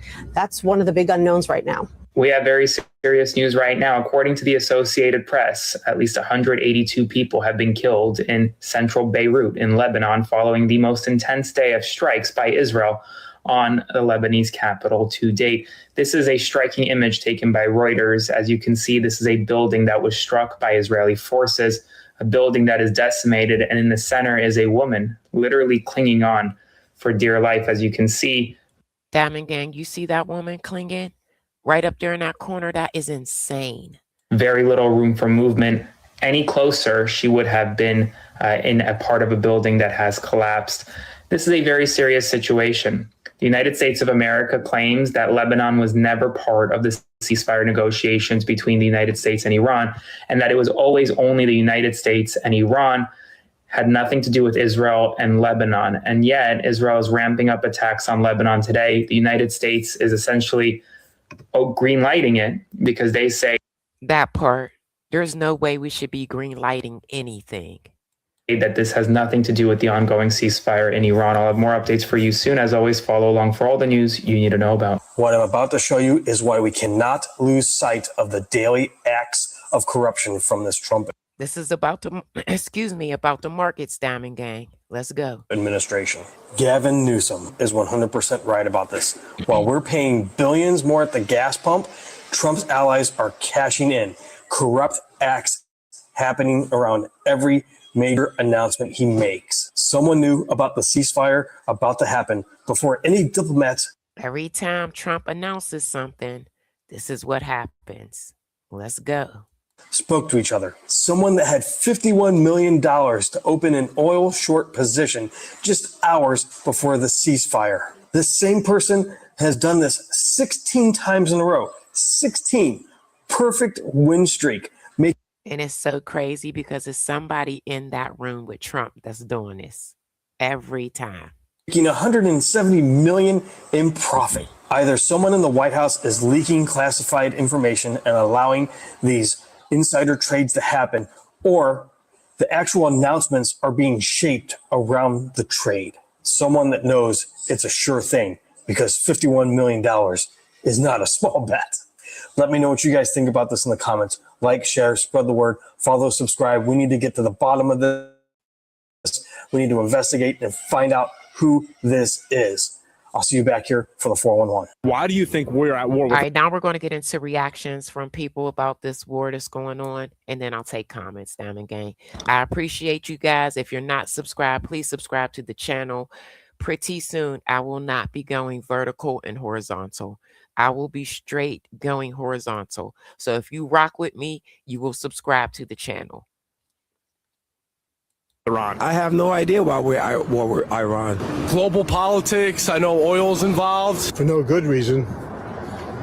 It is absolutely absurd. I think it's very unclear because it keeps changing. Do you see any justification for military action in Iran? Absolutely not. Yeah, I think to stop the process of the completion of the weapons of mass destruction, yeah, I would say military force is justified. Do you think that the administration's goals have been clearly outlined to the American people? In no way, shape, or form have they been clearly outlined to the American people. Absolutely not. Well, with that administration, you never really know what's going on anyways. What do you think victory looks like for the United States in this? I think victory looks like the United States somehow finding a way to get out of this. That part, get out of this now. That remains to be seen. We have no idea what's going to happen. The only win I can see for the United States would be if we agreed peacefully with Iran to pull out. I'm not sure how I would define a win. I just don't think it's what we're doing now is not winning. How do you think Trump's handled it? Oh, that's something I have to sit down and think over. About 6 in 10 Americans She was like, boy, if you don't get out of here. disapprove of U.S. military action in Iran, according to a Pew Research survey. So I'm asking people what they think. I don't agree with the war in Iran, right? Because we have enough problems. I'm all for it. I think Trump is doing the right thing. Trump should focus on what's going on here in the States. I know from the beginning of Trump's administration, he was like, oh, I don't want a war. There's no wars. I want to be peaceful. And then he came out with this war in Iran. And I feel like that was really controversial on his part. Something he went back on his word. I think it's necessary. I think I hope we have a good exit strategy and soldiers That part, we have no exit strategy at all. Like, what? don't get killed, but I think we need to prevent them from having nuclear weapons. It's a terrible mistake. Now, we had a treaty with them, which may not have been perfect. No treaty is. But we should have kept with that and built on that rather than this crazy invasion. Or not, it's not an invasion yet, but it's a horrible mistake. How do you think Trump has handled it? He's not handling it. Well, this is insane. They're cracking up. Let's go. I think Trump has done what he thinks is right. Mixed. I think that I give him credit for having the guts to go in and do something to the bombing last June as well as this. At the same time, I worry a bit that how strong of a plan we have in place and an exit strategy, because you don't want it to go on forever, and you certainly don't want. Listen, Diamond Gang, anytime you hear regime change, these are considered forever wars. You cannot go into a country and expect for them to change in within matters of weeks. You know, that doesn't happen. It don't happen when you apply to basic general life. Military personnel to get hurt. I think he's handled it brilliantly. I feel like he hasn't handled it in a presidential way. Do you think that military force is necessary? Yes. Why's that? Because negotiations haven't worked. How do you think it's affected prices in the U.S. and around the world? It already put up my gas bill hugely when I hired a car last week. Prices have gone up for oil. Stock market has gone down. I think it's temporary, though. How long do you think this will go on? How do you think it will end? I think it's going to end in our favor. I think he's going to make sure it ends in our favor. We have very good military. I don't see an end in sight at the moment. That's what's very sad. That's hard to tell. Nobody could tell how long the Civil War was going to go for. No one could tell how long the Vietnam War was going to go. So this could end quickly, or it could end years from now. That part, years from now. Who knows? This entire ceasefire is subject to what President Trump called the complete, immediate, and safe opening of the Strait of Hormuz, which tonight Iran says is very much closed. Senior White House correspondent Weijia Zhang joins us now with a reaction from the North Lawn of the White House. Weijia, good evening. Oh, Tony, tonight the White House disputes Iranian media reports that the strait is closed and said there was an uptick in traffic today. But they do acknowledge the ceasefire is fragile. Still, Vice President Vance says he is optimistic heading into in-person peace talks. On Saturday, Vance and top negotiators. I'm optimistic and I'm praying that they come up with something.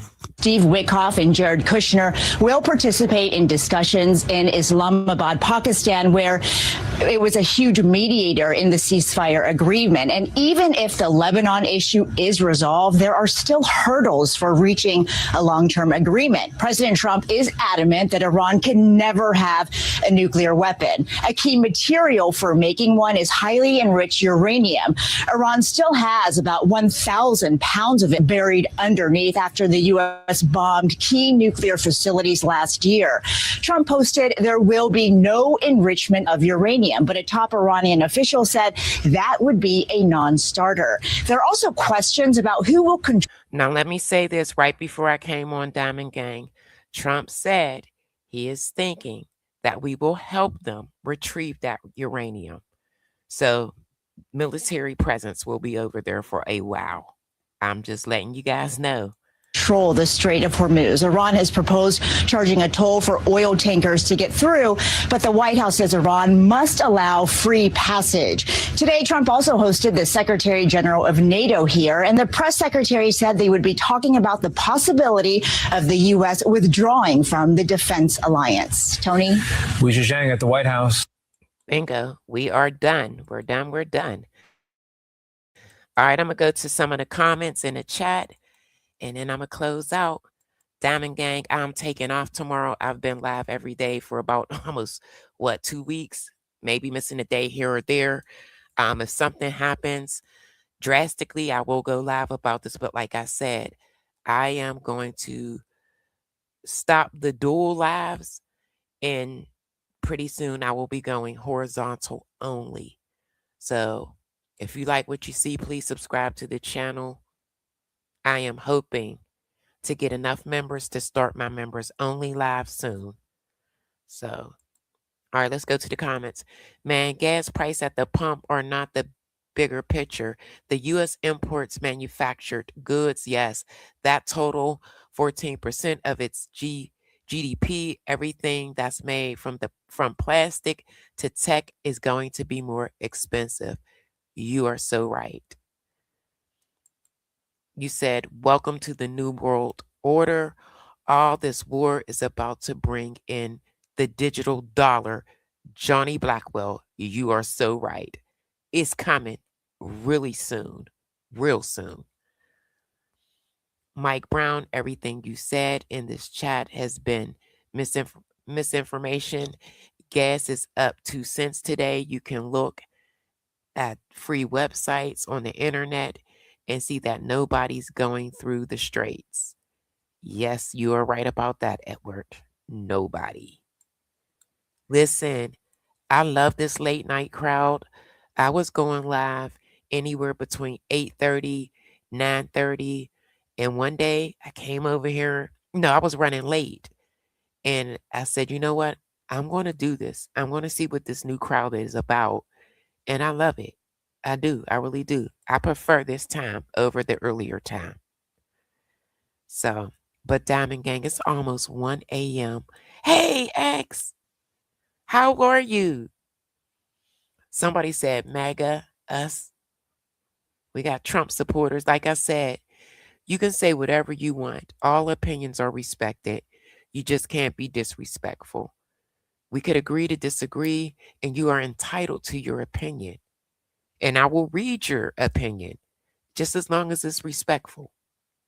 So, I want this to be a space where people can say what they want freely and feel safe and not be attacked.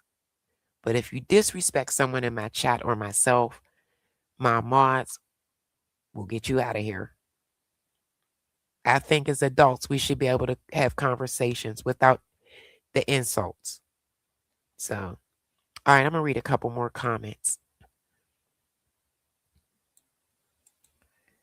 The Obama agreement about uranium was complied with by Iran. They didn't start refusing investigations and enriching uranium until Trump ripped it up. What? He ripped it up? My, the disrespect. That man say anything and he do anything. Somebody said, I'm paying $5 a gallon for gas right now. It'll be $6 within a month. How much is everyone paying for gas this week? Yeah. Listen, I'm advising everyone, please spend wisely, because this is something that's going to take months to resolve. Somebody said, good, tear up the bad Obama-Iran deal. Come on, man. You cannot, please don't put cuss words in my chat. Just don't do it. Hold on. Now I gotta take it out. And my mods, let me tell you something. The other day, I got over 70,000 views. And I love my mods dearly, but they can't take care of everything. I'm asking people just to be respectful. That's it. That's all. Misspell curse words. If you feel a way, say what you got to say, but just misspell the curse words. And don't be disrespectful to nobody. Nobody in my chat that's supporting me right now. Because I wouldn't allow them to disrespect you. Somebody said Trump has no idea how to end this. I can't say that word, but yeah. Somebody said bull crap. That wasn't bad though, James. I don't like when people drop F-bombs and stuff. I don't like that. It is bad because American people do not understand anything that is outside America. Say no to Israel. Trump is having a hard time doing that. I don't know what this man got on him. I don't. But it's something. So, but Diamond Gang, I want to say shouts out to everybody. New subscribers, welcome. Subscribers, thanks for showing up and showing out for your girl. Please subscribe to the channel. Right, it is called freedom of speech. Just don't be disrespectful. Oh, you're talking about, y'all might be going back and forth with comments because I see the one above says Trump is disrespecting the whole planet. Yeah, he is. He is. You said he's not going to say no. I know. It's sad. Wishful thinking. That's what I believe too, James. I believe that. Jeffrey Epstein is what BB has on Trump. I truly believe that. I do. And I'm not a conspiracy theorist type of person. I don't get into all of that. But on this one, I believe that. This is going to end with American lives lost for probably nothing. That part. That right there.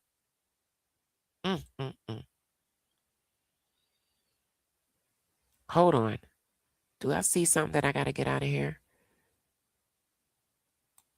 Yeah, you got to go. Don't you ever, and you're probably white, don't you ever come in my chat and use the N-word in here. You're banned. That's one thing. It's 2026. I don't play that shit. Don't bring that racist shit over here. All right, Diamond Gang. On that note, I'm going to go ahead and get up out of here. It's late. Thank you, everybody that participated. Everybody that hit the like. I appreciate you guys. Have a good night, Diamond Gang.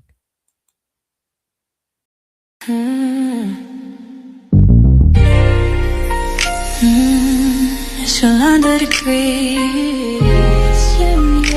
Sip on me. I'll pour it hot, so hot.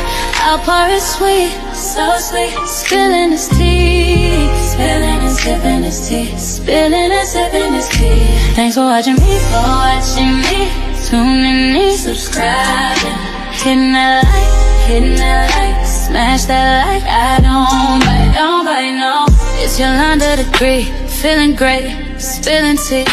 Have a seat and join me. Sip some tea, unwind with me. Let's grab a snack and talk some smack. I'm your girl, I got your back. I got the news, I got the views. I bet you can't wait, I know you can't wait to sip this tea. Sip this tea. Spilling this tea. Spilling and sipping this tea. Spilling and sipping this tea. Spilling this tea. Spilling and sipping this tea. Spilling and sipping this tea. Spilling and sipping this tea. Spilling and sipping this tea.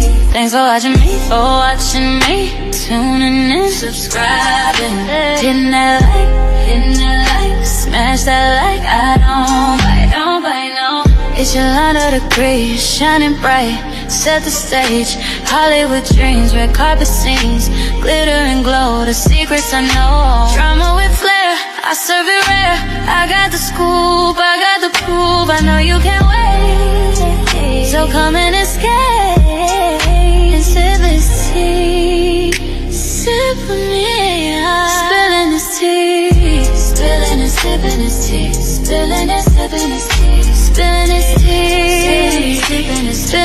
tea, sipping your